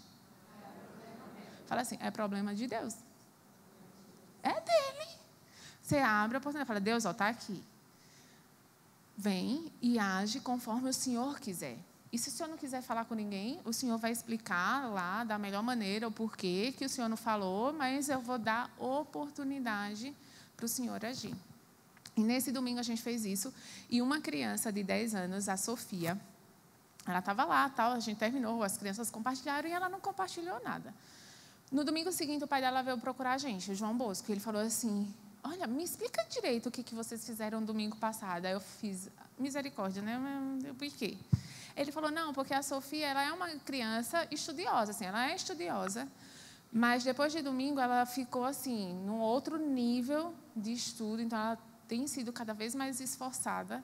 E a gente foi perguntar para ela o que tinha acontecido, e ela disse que no domingo, no louvor, Deus disse para ela que ela ia crescer, ela ia ser médica e ela ia liderar os Médicos Sem Fronteira. 10 anos. 10 anos. E aí o pai falou assim, e ela pegou isso para ela e ela tem certeza que ela vai ser médica e ela vai liderar os Médicos Sem Fronteira. E uma pessoa chegou para mim e falou, nossa, Jaque, mas logo os Médicos Sem Fronteira é tão corrompido, assim, a corrupção é tão grande lá dentro. Eu falei, agora faz sentido? Por que Deus vai levantar a Sofia lá dentro? Para tirar a corrupção dentro do Médicos Sem Fronteiras, com certeza. E hoje ela tem 13 anos. Se você chegar para ela e perguntar, e aí, Sofia, o que é que você vai ser? Ela vai falar, eu vou ser médica e eu vou liderar os Médicos Sem Fronteira. Deus faz. Fez com todas as crianças naquele lugar? Não, não com todas. Mas com algumas crianças, sim. Então, como é importante o momento do louvor? Então, quando a gente entende a importância de conectar, e o conectar não é só no momento do louvor, mas no momento de brincadeira, Mas é importante entender a importância do conectar. Então, quando a gente entende o conectar, eu quero dividir agora com vocês o compartilhar. Fala comigo, compartilhar. O compartilhar, é tudo em torno de Deus. Então, o compartilhar seria compartilhar o quê?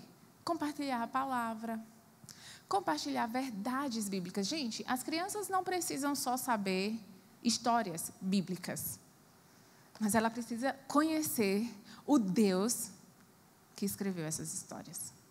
Porque o Deus que escreveu essas histórias escreve ainda hoje grandes histórias na minha vida, na sua vida, e Ele quer escrever histórias na vida das crianças. Então, quando a gente fala de compartilhar, existem duas maneiras de você compartilhar uma história bíblica. Você pode chegar na sua sala e falar assim, crianças, abram em 1 Samuel, 16, a gente vai aprender sobre a história de Davi. Aí você chega lá, né, você preparou todo aquele material, chega lá com a sacola, morta de cansado, os dedos doídos de tanto recortar papel.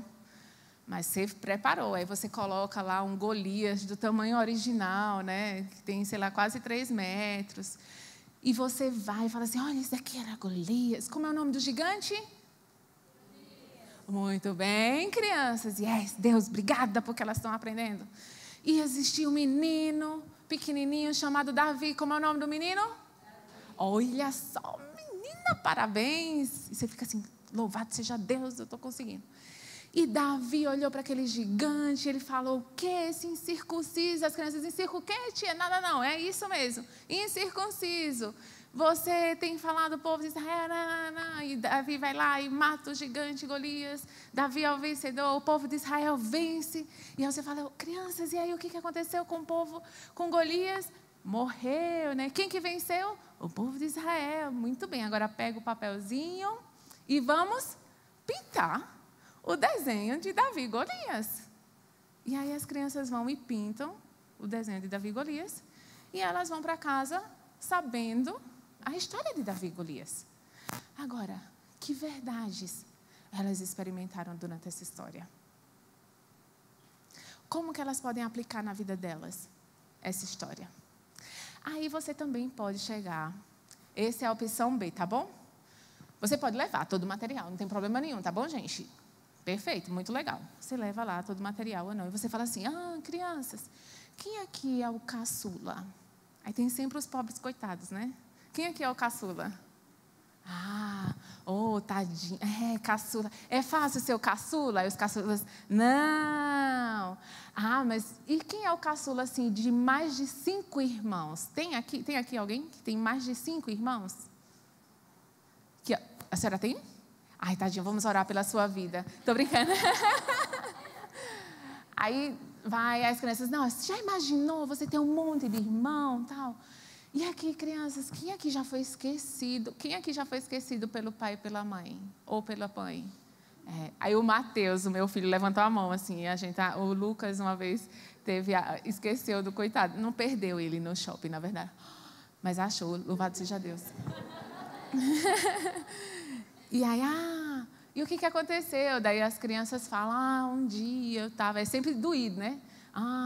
Sério? Pois eu vou contar uma história hoje de um menino que também foi esquecido pelo pai. Mas o pior, que não é que ele foi esquecido pelo pai porque o pai se distraiu numa situação. Ele foi esquecido pelo pai porque provavelmente o pai nem gostava dele.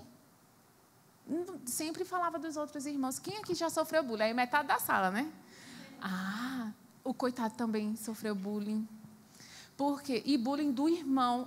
Tia também, meu irmão fala não sei o que. E aí você começa a falar, Davi sofreu bullying. Davi ouviu o que ele estava fazendo ali, que ele não era forte. Davi foi esquecido pelo pai. Mas nada disso interferiu em quem Davi era. Porque Davi tinha um relacionamento com Deus. Davi sabia quem ele era, independente da situação que ele vivia. E aí, a gente fez isso, e daí a gente falou assim, crianças, quem aqui já ouviu tantas coisas que machucaram, que você está vivendo, acreditando nessas mentiras? Gente, a gente via criança de 7 anos, 8 anos, ficando de pé e chorando, porque algo estava machucando nesse coraçãozinho. E aí a gente falou, agora a gente vai orar por você. vai orar para que essas mentiras... E se tem alguém aqui, vocês também já vai orando aí no seu lugar. Fala, Deus, imagina, essas mentiras não têm poder sobre mim, porque quem me define é o Senhor. Independente da situação que eu viva, independente das batalhas que eu lute, quem o Senhor fala que eu sou? E aí a gente fez um papelzinho, e a gente falou assim, agora vocês vão escrever todas as mentiras que as pessoas já falaram para vocês. E aí elas escreveram, a gente pegou os papeizinhos, a gente fez um cadeado, assim, uma corrente. Então, a gente fez um ciclo, assim, com todas as crianças, com todos os papeizinhos em correntes, e a gente falou assim, olha, o Espírito Santo, ele é capaz de quebrar as correntes nas nossas vidas, de derrubar mentiras, dores, de tirar isso do nosso coração. E aí, esse domingo, amanhã, a gente vai estar fazendo essa aula de novo, porque a gente está trabalhando a parte de liderança, a gente está fazendo isso de novo com eles amanhã. E amanhã a gente vai ter um cesto que é do coração e um cesto de lixo. Então, no cesto de lixo, eles vão colocar todos os papeizinhos, todas as palavras que não pertencem mais a eles. E eles vão jogar no lixo. E eles vão trazer para o coração deles as verdades de Deus. Então, a gente vai fazer essa dinâmica com eles amanhã. Mas nesse dia, a gente fez da corrente. Então, todas elas escreveram e a gente falou assim, Deus, nesses papéis, estão escritas palavras que machucam, que ferem, que talvez muitas crianças aqui estejam vivendo debaixo delas, mas quando a gente picar esse papelzinho no natural, aqui, picando, a gente vai ter fé que da mesma maneira que a gente pica esse papel, o Senhor vai estar tirando isso do coração de cada criança. E foi muito legal, porque elas ficaram, eu falei, crianças, a gente vai ficar num ciclo, e os adultos, a gente vai ficar orando por esse momento, para que algo sobrenatural aconteça. Eu vou chorar. E aí, as crianças ficaram... E tinham crianças ali que elas só estavam assim, tipo, está na hora de picar o papel? Porque eu quero jogar esses papéis, eu quero fazer bagunça. Tudo bem, tudo bem. Tinha criança que estava escrevendo, sei lá, um monte de assim, coisa boba. E aí a gente falou, Deus, agora a gente vai picar esses papéis. Onde existe dor, a gente vai fazer festa. Então, esses papéis representam dores e depois a gente vai usar essas dores para celebrar as verdades que o Senhor coloca no coração. E a gente falou, crianças, quando a gente picar esses papéis, vocês podem fazer a bagunça que... Olha que maravilha. Gente, 1, 2, 3. Daí elas quebraram as correntes e começaram a picar o papel. E uma menina, ela pegou o negocinho dela. Na hora de picar, ela pegou. Ela sentou no chão e ela começou a chorar e a picar o papelzinho. E ela ia picando, picando, picando, picando e chorando, porque assim, algo estava acontecendo no coração dela. E aí uma das nossas voluntárias sentou do lado dela e falou assim, o que é que você escreveu? E ela contou. E ela começou a orar, a trazer verdades no coração dessa criança. E era uma família da nossa igreja, a gente pôde conversar com essa família. E essa criança tinha acabado de voltar da Disney. Tipo, ela tinha uma vida aparentemente muito boa. Mas os pais, pelo zelo na educação dela, falavam sempre que ela tinha que ser melhor na escola. Então, ela se sentia o quê? Gente, burra. E ela falava, eu não mereço o dinheiro dos meus pais, porque eu não consigo tirar nota melhor. E ela começava a chorar. Ela falou, mas eu sei que isso é mentira. E a gente falou, sim, seus pais te amam, eles fazem isso porque eles cuidam de você, eles não entendem o poder disso que ele está falando. Eu falei, o que o Papai do Céu falou para você? E aí ela falou, o Papai do Céu falou que não são o mais importante não são as notas. E aí depois a gente conversou com esses pais, a mãe ficou assim, chorando, a gente falou, dê graças a Deus, porque isso poderia ter durado anos, não é? Poderia ter durado anos. Graças a Deus isso foi resolvido agora. Então, no momento do compartilhar, e aí a gente já linka com o corrigir. Então, quando a gente faz atividades assim, quando a gente compartilha uma história, a gente tem que estar sempre perguntando para Deus, o que a gente quer, o que o Senhor quer corrigir nesse coração? O que o Senhor quer alinhar? O que o Senhor quer alinhar com a identidade da criança? O que o Senhor quer falar? Corrigir. Corrigir não é só corrigir comportamento. A gente tem uma história lá na Monte Sião de uma Rafaela. Rafaela era osaminha, sabe? E um dia falaram, Rafaela, senta. Rafaela não sentava. Rafaela, senta. Rafaela, você tem que sentar. Daí a Rafaela sentou, olhou para a tia que estava dando aula e falou assim, por fora eu estou sentada, mas por dentro eu estou de pé. Como que você coloca uma pessoa de dentro sentada? Não dá, né? Ela ganhou. E o corrigir não é só corrigir comportamento. Às vezes a gente vai precisar corrigir um comportamento de uma criança, ensinar ela a falar, por favor, obrigada. Isso ensina honra. Você está corrigindo uma maneira de agir porque você está trazendo valores. Então, o que Deus quer corrigir? Sempre que você tiver, o material que você tiver, não importa o que material você está trabalhando. E geralmente não tem isso. Mas você vai perguntar, Deus, o que o Senhor quer corrigir nas crianças através desse material? O que eu posso alinhar nelas? O que eu posso trazer de verdade, tirar de mentira? O que eu posso trazer de novo? Como que eu posso alinhar essa criança para que ela atinja o chamado dela, o propósito de vida dela, que ela tenha um encontro com o Senhor? Quais são as verdades sobre o Senhor que o Senhor quer corrigir no coração delas? Então, quando a gente vai fazendo isso, a gente vai alinhando corações. Eu tenho um vídeo aqui que eu esqueci de passar, mas eu quero mostrar para vocês sobre o momento do louvor, que para a gente desmistificar, é o vídeo chamado Pirulito. Tá aí?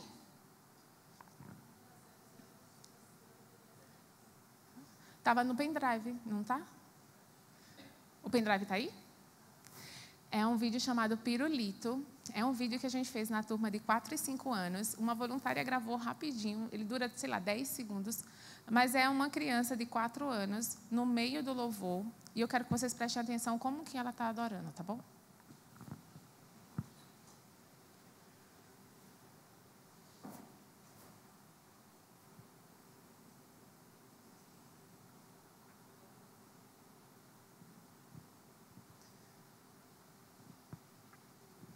Enquanto não começa, eu vou explicando. A gente faz o louvor, a gente canta as mesmas músicas que a gente canta com os adultos, a gente canta com as crianças. Com as crianças de 2 e 3 aninhos, a gente canta intercalado músicas infantis, mas não tem músicas infantis de adoração. Então, a gente usa músicas de adultos de adoração para ensinar as crianças a adorarem. E a gente vai explicando as letras das músicas, o que elas estão cantando. E nessa sala, aqui, pronto.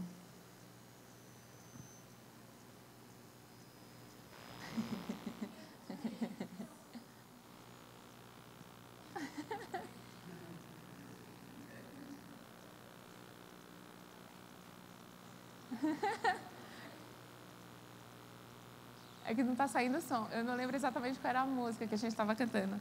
Mas era uma música de adoração. Acho que não tem som. Tem som? Será? Mas tudo bem. Vocês viram? E às vezes a gente tem que ter cuidado com a nossa religiosidade. De falar, meu Deus, que horror. Um momento de louvor com um pirulito, né? Mas talvez um pirulito para aquela criança foi uma maneira de conectar o coração dela com o coração do pai. E às vezes a gente dá balinhas para as crianças e a gente fala assim, crianças, agora vocês vão ver que Deus é mais doce do que uma balinha. E a Bíblia fala, né? Provai e vê que o Senhor é bom. Então a gente fala para as crianças, prova o pirulito e veja se ele não é realmente mais doce. E coisas assim. E quando a gente estava vendo assim, ela estava cantando e chupando um pirulito. Só Deus sabe o que estava passando na cabecinha dela. Não é? Mas nesses momentos a gente fala para as crianças, olha, experimenta. Vê como que é mais docinho. Isso é incrível. E a gente tem nessa sala de 4 e 5 anos, a gente tem a Sofia, nessa história de corrigir, de trazer quem Jesus é. A mãe dela, a gente estava numa das nossas viagens, e a mãe dela me ligou numa sexta-feira e falou assim, Jaque, eu estou com um problema muito sério com a Sofia, eu quero muito que você ore por mim, porque a Sofia, ela tem 4 anos, e ela falou assim, mamãe, todo mundo vê Jesus. Eu fecho o meu olho, eu abro o meu olho, e eu nunca vejo. E ela falou assim, e eu não consigo entender como que um pai deixa o filho morrer. Que amor é esse? Coerente? Sim ou não? Muito coerente. E ela disse, Jaque, já passei midinho, turma da graça, todos os vídeos possíveis para ela entender o amor de Deus e ela não consegue. E ela está ficando frustrada porque ela não consegue ver Jesus. E eu falei assim, então vamos orar para que Deus revele, que Jesus se revele a ela, porque é por revelação. Ela não estava conseguindo entender. E ela falou assim, eu não consigo entender por que o pai deixou o filho morrer. Porque me ama. Como que um pai me ama mais do que um filho?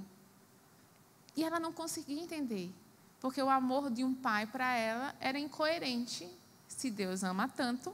E faz muito sentido. E a gente ficou pensando no que explicar, não saía nada. No sábado de manhã, Lucas estava pregando, meu telefone toca, era ela, era a Raquel. Eu falei, eu preciso atender. Daí eu falei, Jaque, eu preciso te contar agora o que aconteceu. A Sofia veio correndo agora de manhã, falou assim, mamãe, não é verdade que Jesus fala com a gente no nosso sonho? Aí ela fala, sim, por quê?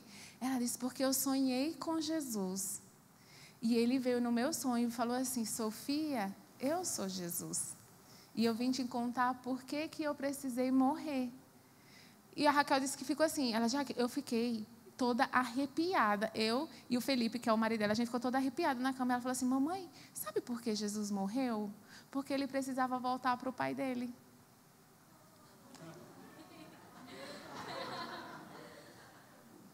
E ele falou assim, Sofia, eu precisei morrer, porque só eu precisava morrer para voltar para o meu pai. Para que você pudesse ir para o meu pai. Gente, ninguém tinha pensado nisso. Não, foi fruto da imaginação de uma criança? Não foi. Não foi. Foi um encontro pessoal com Jesus. A menina teve num sonho. E ela falou assim, ele está com o pai dele. Agora faz sentido ele ter morrido. E ela falou assim, mamãe, sabe o que Jesus falou para mim? Que orar era importante. Aí Raquel disse que falou assim, tá vendo, Sofia? Você tem que orar. Ela falou, mamãe, Jesus não falou que eu tenho que orar. Ele falou que era importante. Gente, olha só. O que a gente ensina para as crianças? Que elas têm que orar. E Jesus está falando para a gente o quê? Não ensine às crianças que elas têm que orar. Mostre para elas que é importante orar. É completamente diferente. Completamente diferente. E como que a gente ensina para as crianças a importância da oração? Quando a gente dá importância à oração. Aí a gente só ora em situações estratégicas. Não façam isso. Se a gente quer ensinar as crianças a importância da oração, a gente precisa entender que tudo é motivo de oração. Então, seja intencional. Aí seria um outro tempo, eu não tenho mais tempo, de falar como a gente implementa essa cultura de oração. Mas, basicamente, viva a importância de oração. Se você viver a importância da oração, você vai ensinar a importância da oração para a criança. Então, chegou alguém dodói na sala de aula, não se desespere. Você pode se desesperar por dentro, tá bom? Por dentro você se desespera. Por fora, se mantenha calma. Por dentro você está, meu Deus do céu. Crianças, machucou, machucou. Ai, mas Papai do Céu cura. Vamos orar para Papai do Céu curar seu dodói? Eu quero a minha mãe. Tá bom, a gente vai chamar a mamãe. Mas vamos orar, Papai do Céu. E as crianças, elas já vêm automaticamente. Papai do Céu, tira esse dodói para que ele possa ficar aqui na sala. Ai, a gente quer tanto que ele fique. A criança fica, né? Ai, a gente quer tanto. Tá melhor? Um pouquinho. Ai, a gente vai orar para ficar 100%. Aí as crianças ficam, tudo, Papai do Céu, tudo, Papai do Céu, tudo, Papai do Céu. E daí eles ficam, e aí? Passou? Yes, vamos celebrar, passou. E nisso a gente faz sempre isso com as crianças. E um dia, uma mãe de uma das crianças entrou na sala com uma bota. Da turma de 2 e 3 anos. 2 e 3 anos. E a filhinha dela de 3 aninhos, as filhinhas, que ela tem filhas gêmeas. Quando ela chegou, a filha foi lá, pegou a mão da mamãe, levou lá no meio e falou assim, vamos orar pela botinha. E aí foram todas as voluntárias e as crianças e oraram. E a mãe foi curada da torção que tinha no tornozelo, na sala de crianças de 2 e 3 aninhos. E o que acontece, gente, quando a gente ensina as crianças a importância de orar? Elas oram por tudo, em todas as situações. Às vezes Deus responde imediatamente, às vezes Deus não responde. Não é assim que funciona com a gente? Funciona com elas também. Às vezes elas recebem respostas de oração imediata, às vezes não. E tudo bem, elas precisam aprender isso. Agora, isso é o último C, que é o capacitar. A gente capacita as crianças a viver o reino. Eu tenho um filho, eu coloquei esses dias essa parte dessa história. Mateuzinho tem 3 aninhos, tinha 3 aninhos. E a gente orava por tudo. Vamos orar. Você vai orar pela alimentação? Você vai orar pelo lanche? Não ora, Papai do Céu, muito obrigada por essa comida. Papai do Céu, muito obrigada por essa comida maravilhosa que a mamãe fez, que a tia fulaninha fez. E eu orava assim, Deus, as crianças não querem comer brócolis, mas quando elas engolirem o brócolis, elas sentem um gosto de chocolate. Que elas tentam descobrir um novo sabor enquanto elas comem. Elas vão comer, não vão? Elas ficam, nossa, mamãe, senti gosto de não sei de quê. Eu falei, que legal! E às vezes eu fico brincando com elas, falo, nossa, eu estou com tanta vontade de comer um brigadeiro, mas nem posso. Eu vou orar, Deus, transforma o brigadeiro em alface. Aí eu faço tanto isso, transforma esse sonho em alface, que essas gorduras não passem para o meu corpo. E aí elas vão vendo isso. Aí outro dia a gente saiu para comer com todo mundo, e eu fui comer sobremesa, e a Bibi falou assim, mamãe, ora para transformar em alface. Eu falei, meu Deus, sim, Senhor. A pessoa ficou olhando assim, eu falei, querido, às vezes a gente quer comer um doce, né? Tem a TPM, a gente pede para orar, para transformar em alface. Pede, né? Pedir, a gente pede. E aí o Mateus tinha 3 aninhos, a gente recebeu visita em casa, e eu vou terminar com essas 2 histórias. A gente recebeu visita em casa, e ele não sabia limpar o bumbumzinho dele, quando ele fazia o número 2. E eu fez silêncio em casa, e eu comecei a procurar por ele. E eu falei, nossa, cadê o Mateus? E eu fiquei, Mateus, né? Daí eu abri a porta do banheiro, e ele falou assim para mim, mamãe, deu certo. Eu falei, misericórdia, o que é que dá certo dentro de um banheiro? Eu falei, que foi teu? Aí ele falou assim, eu fiz o número 2 e eu fiquei com vergonha de te chamar. E eu orei, Papai do Céu, por favor, chama a minha mãe. Em nome de Jesus, amém. E ele falou assim, e você veio no banheiro. Deu certo. O que deu certo? Orar. Nesse momento, a gente tem 2 opções, gente. Ou a gente fala uma palavra horrível que eu detesto, que se chama coincidência. Não existe coincidência no reino. Existe sempre providência. Se você está no teu trabalho, você fala assim, nossa, que vontade de comer um chocolate. E um colega de trabalho seu fala assim, eu passei ali na loja, comprei um chocolate para você. Não fala, nossa, que coincidência. Não é coincidência, gente. É um bom pai que te mima, que cuida de você. Claro que você não vai chegar no trabalho e vai falar, louvado seja Deus pelo chocolate, irmão, que você trouxe. Ela vai falar assim, você é doida, né? Mas por dentro você vai falar, Deus, obrigada, porque eu não merecia esse mimo do Senhor. E o Senhor me mimou agora. Quando a gente começa a enxergar providências divinas na nossa vida, a gente vai viver uma vida muito mais legal. Porque nunca vai existir coincidências, sempre vai existir o quê? Providências. Então, naquele meio do banheiro, eu falei, uau, Mateus, então vamos orar. E agradecer ao Papai do Céu por uma oração respondida imediatamente. Às vezes, ele não responde. Eu falo, olha só, Papai do Céu foi me chamar lá na sala. E eu vim até aqui. A gente orou, agradeceu. E, gente, o que acontece quando a criança entende o poder da oração? Ela ora por tudo. Então, assim, estamos indo para o shopping, o cinema está atrasado. Aí eles começam, Papai do Céu, dá uma vaga na frente do elevador, por favor, por favor, por favor. Aí, quando a gente chega, tem uma vaga. Eles, yes! Eu falo, obrigada, Deus, uma vaga. Não, e é muito engraçado. Outro dia ele foi fazer prova, ele foi para a escola, voltou e falou assim, mamãe, tinha prova de geografia e eu não sabia que tinha prova. E eu orei, Papai do Céu, por favor, me ajuda, me ajuda, me ajuda, me ajuda. E a coordenadora chegou e falou, crianças, a professora pegou trânsito no Rodanel e não vai conseguir chegar para fazer prova. Eu falei, Deus, ele está vendo, mãe? Deus me ajudou. Eu falei, Deus colocou a mulher no trânsito. Mas ele entendeu que era Deus respondendo a oração dele. E quando as orações não são respondidas? A gente teve Isabela no nosso ministério. A tia dela estava grávida, Joshua, e teve um aborto retido. Ia fazer a curetagem e a Isabela chegou para a mãe dela e falou assim, mamãe, eu aprendi que Jesus, ele orou e Lázaro ressuscitou. Eu quero orar pela minha tia, para o Joshua ressuscitar.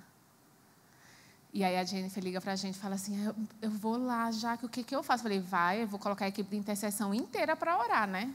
Senhor, agora não é mais um cocô, é ressuscitar um morto. E a gente ficou orando, ela foi lá, orou e falou assim, pronto, tia, Joshua está vivo. E no outro dia era a curetagem. No dia seguinte a tia falou, por favor, doutor, antes de fazer a curetagem, dá para você fazer uma ultrassom? Porque a minha sobrinha orou e eu tenho fé de que meu filho está vivo. E ele falou, olha, tem 3 dias, é impossível. E fez a ultrassom. E o bebezinho, o que aconteceu com ele? Ele estava morto, ele não estava vivo. E aí veio a angústia do que vai se falar para a Isabela. Que ela orou, ela teve fé, mas o bebê não estava vivo. E aí aquela tia que estava angustiada e triste por um bebezinho que tinha morrido, a tristeza e a angústia da tia foi transferida para quem? Para o coração da Isabela. O pai, a família, todo mundo, a gente, foi um caos. E a gente falava, Deus, mas por que? Ia ser tão lindo, perfeito, ia ser um testemunho perfeito. Imagina, né? Uma criança orou, um bebê ressuscitou, louvado seja Deus, ia para o culto, ia ser aquela propaganda maravilhosa. Não aconteceu. E aí a Jennifer foi, chamou a tia, reuniu todo mundo, falou, bebê, e aí, como que está meu primo? E ele falou, bebê, o Joshua não ressuscitou. E ela parou e falou assim, tá bom, Deus só pediu para a gente orar, ele não falou que ia ressuscitar.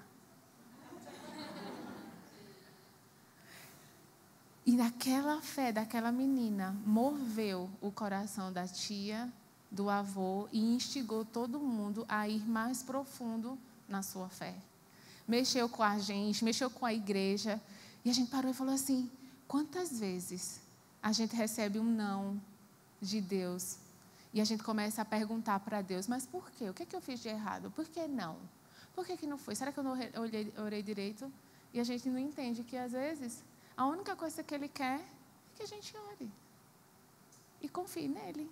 Talvez a obra que Ele fez com a não ressurreição daquele bebê foi muito maior do que o bebê não ter ressuscitado. E a Belinha ainda falou assim, tia, se preocupa não.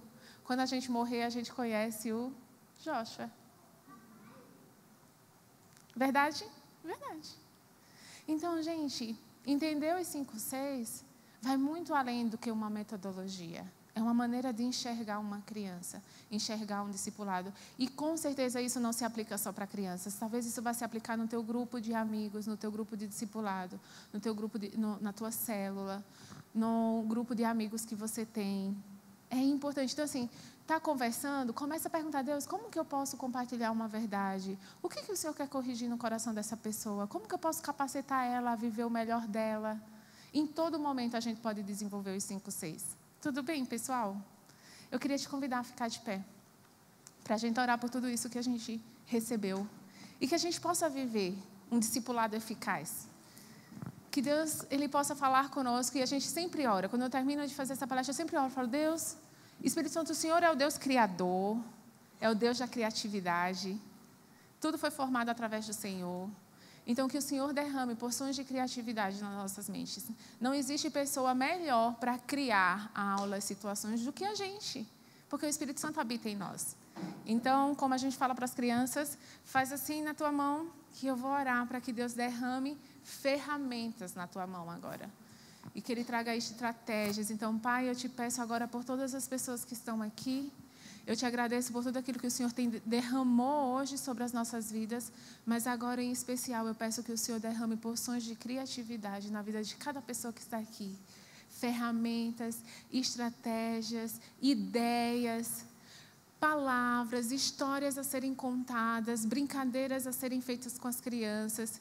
E eu sei, Deus, que muitas pessoas aqui, elas não vão aplicar esses 5-6 somente com crianças. Eu sei que tem pessoas aqui com chamados para mulheres, para famílias, para casais, pessoas que lidam com pequenos grupos, Pai, que possa estar sempre no coração deles o desejo de se conectar, de compartilhar verdades do Senhor, de alinhar a identidade, de corrigir corações e capacitar cada pessoa ao redor da gente a viver o Teu reino de uma maneira impressionante.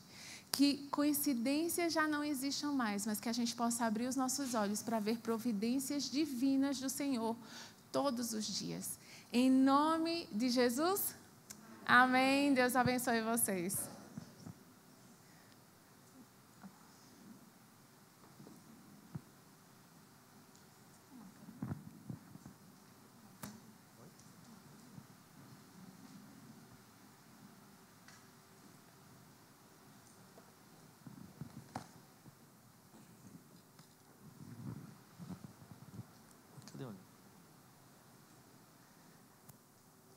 Pessoal, vocês estão bem?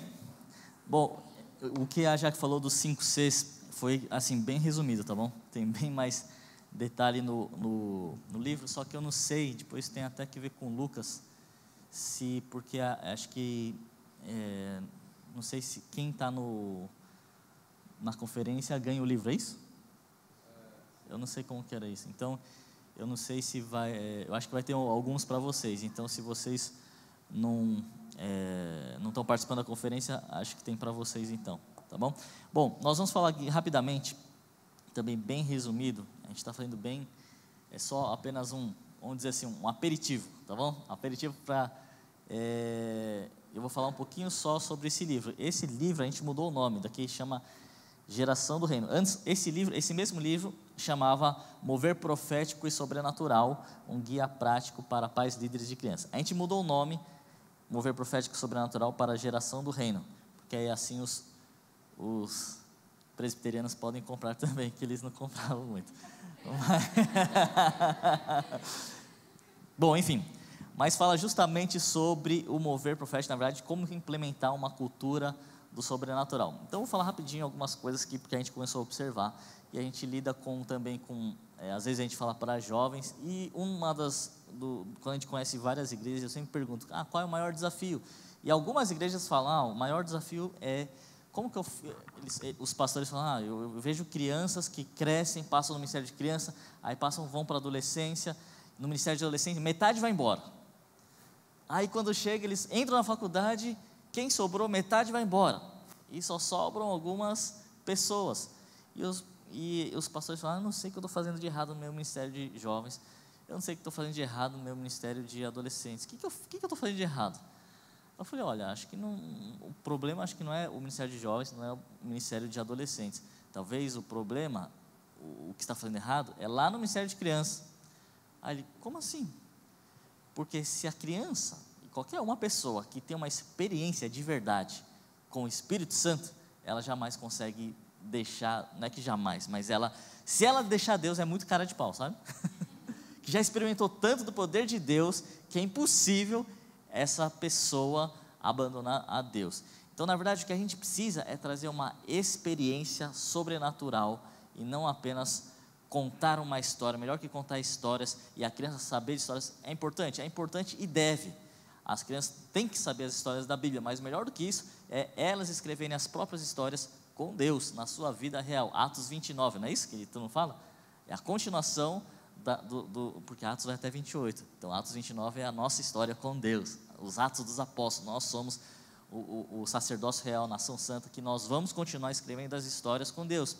Então, melhor do que conhecer as histórias com Deus, as histórias da Bíblia, é escrever uma história com Deus, e melhor do que conhecer os livros da Bíblia, é importante conhecer quem? O autor da Bíblia, e não conhecer apenas de ouvir falar, mas de experimentar mesmo a presença manifesta de Deus.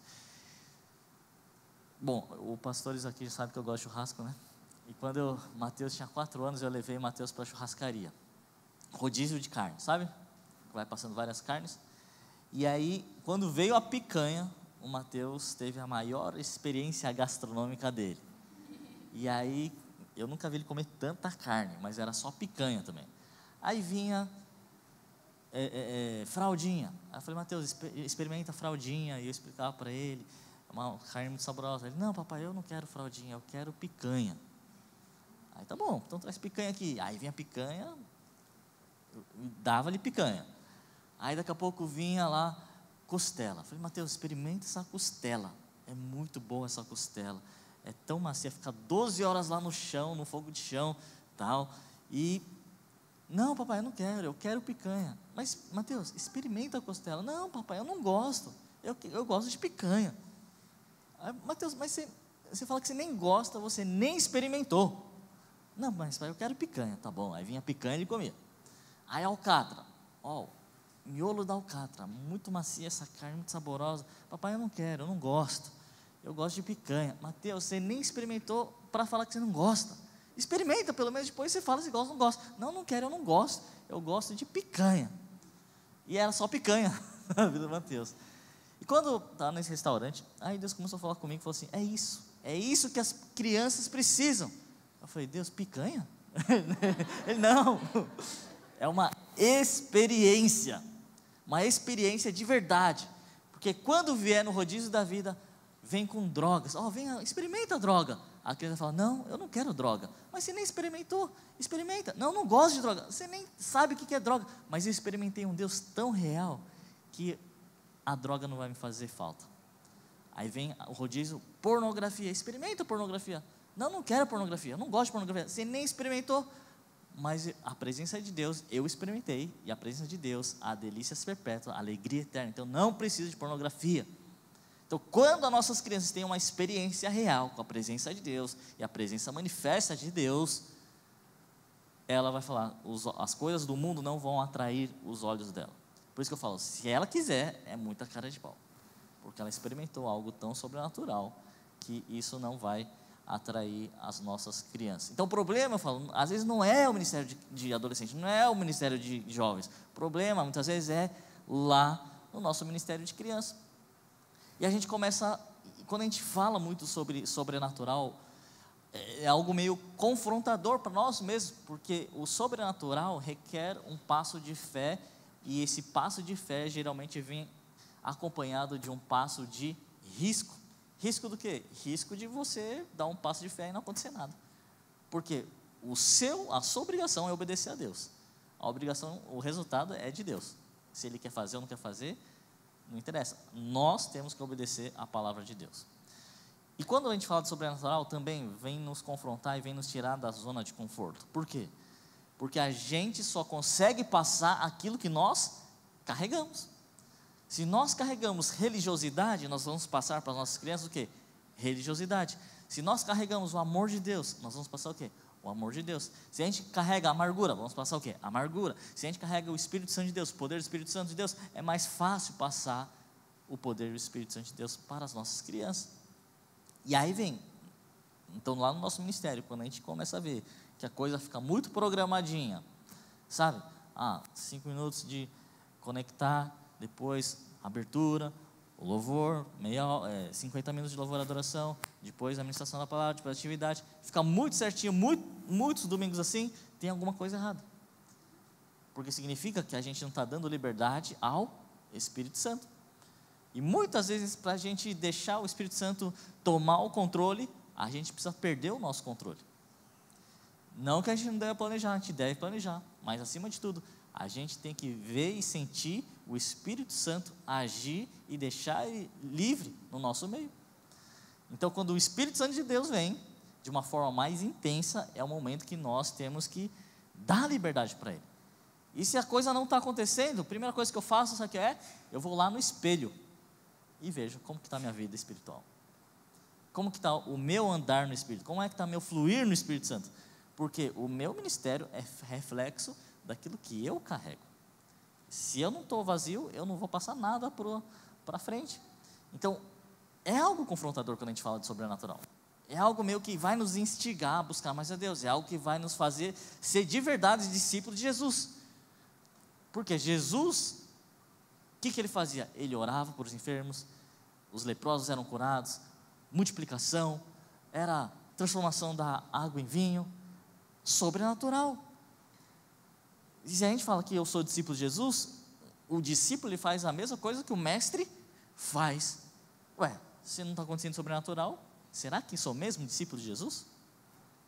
É instigador, né? É meio confrontador para a gente, e tira a gente da zona de conforto. Mas se a gente quer realmente viver um estilo de Jesus, a vida de Jesus, nós temos que começar a entender como que Jesus andava, como que ele operava, como que tudo isso acontecia. Então, esse livro fala justamente de passos práticos, de como se implementa uma cultura de sobrenatural para as crianças. E a gente tem cada vez mais instigado a nós mesmos a viver uma vida naturalmente sobrenatural. E para as nossas crianças também tem que ser algo natural. A manifestação do Espírito Santo, o sobrenatural tem que ser algo cada vez mais comum. Quando não tem, aí eu começo a me preocupar. Quando o natural, ou quando o sobrenatural fica muito sobrenatural, aí eu começo, a luz de alerta começa a acender. E eu começo a perguntar para mim mesmo, como é que está a minha vida? Como é que está a nossa vida? Como é que estão os nossos voluntários? Será que eles estão vivendo uma vida sobrenatural? Porque se eles estão vivendo, automaticamente as crianças vão viver isso. 2 meses atrás, lá no Ministério de Criança, tem um culto nosso que é da 11 até 1 hora da tarde. É bem no horário do almoço. E num desses cultos, e é sempre simultaneamente ao culto dos adultos. O culto dos adultos termina, o nosso termina juntinho. Então o culto dos adultos terminou, em vez de terminar 1 hora, terminou 1h40. 40 minutos de atraso. Mas é aquele culto quando o Espírito Santo toma conta. E aí as crianças lá estavam com fome. Naturalmente, estão com fome. E começaram a falar, tio, eu estou com fome, não vai acabar o culto. E a Jaque estava lá. E aí uma criança falou, eu tenho um pacotinho de baconzitos. E era a sala de crianças de 8 a 12 anos. Tinham 56 crianças nessa sala. Aí falou, tá, um pacotinho de baconzitos para tudo isso de crianças famintas, acho que não vai dar muito certo. Mas aí as crianças falaram, tia, vamos orar, porque se Deus multiplicou 5 pães e 2 peixinhos, Deus pode multiplicar aí o baconzitos. Tá bom, então elas começaram a orar no baconzitos, beleza, aí a Jaque abriu o pacotinho e ela falou, agora vocês vão fazer uma fila e vocês vão pegar um e volta para o final da fila, pega e volta para o final da fila. Aí uma criança falou, tia, tinha uma ideia, quebra, porque aí fica mais. A Jaque, não, vocês oraram para multiplicar, então eu não vou quebrar e a gente vai ver quanto que vai dar. Então pensa, 56 crianças e elas fizeram fila, começaram a pegar um por um, ia para o final da fila, pegava, ia para o final da fila, pegava um, ia para o final da fila, e a Jaque aqui. E aí 56 crianças rodaram 5 vezes e o baconzitos ainda não tinha acabado. 5 vezes. E aí os pais começaram a buscar e as crianças não queriam ir, porque queriam continuar comendo baconzitos. E foi algo sobrenatural. E aí depois a gente tem 2 grupos de WhatsApp dos pais e bombando, os pais perguntando, o que aconteceu, não sei o que lá, meus filhos estão falando que teve multiplicação de baconzitos, tal. E aí eu falei, caramba, e eu fui, comprei um baconzitos, eu despejei um baconzitos e fui contar quantos baconzitos tinha. Tinha 78 baconzitos. Então faça a conta, 56 vezes 5, com certeza não vai dar 80. Então a gente viu realmente multiplicando. E foi interessante que na semana seguinte uma criança falou, nossa, eu fui na minha escola e eu contei a multiplicação dos baconzitos, e aí meus amigos falaram, que mentira. Eu falei, não, é verdade, eu prometo que multiplicou o baconzitos. E todo mundo falou, olha, vamos ser mentiroso. Aí eu falei, não, é verdade. Eu falei, então se é verdade, vai lá na cantina e compra o baconzitos e faz multiplicar aqui. Aí a criança falou que vou. Foi, comprou o baconzitos, orou no baconzitos, fez a mesma coisa, abriu o baconzitos e muito mais crianças comeram baconzitos do que lá na igreja. O baconzitos multiplicou lá na escola também. Sabe quando a gente leu lá o versículo de quando Jesus multiplicou os pães? Então souberam que este era o homem que deveria vir ao mundo. Então as crianças souberam que realmente existe um Deus de verdade, que é real e é sobrenatural. Então a gente começa a perguntar quanto de sobrenatural nós temos vivido, quanto de sobrenatural as nossas crianças estão experimentando um Deus que é real. João 14:12 fala, digo-lhes a verdade, aquele que crê em mim, fará também as obras que tenho realizado, e fará coisas ainda maiores do que essas, porque eu estou indo para o Pai. Jesus que está falando isso, que aquele que crê em mim fará as mesmas obras que Jesus, e obras maiores. Então olha só, Jesus não multiplicou baconzitos, já é uma obra maior, né? Mas a gente começa a ver, será que nós estamos formando simplesmente simpatizantes e admiradores de Jesus, quando nós apenas contamos as histórias, ou estamos realmente formando discípulos que vão ter as mesmas obras de Jesus e, claro, o caráter também? Então é algo confrontador para a gente, é algo que nos faz tirar da zona de conforto, mas se a gente quer viver realmente a vida de Jesus, a gente tem que começar as mesmas obras e o caráter de Cristo. E as obras são manifestas através também de sobrenatural. E o caráter de Cristo também através do fruto do Espírito.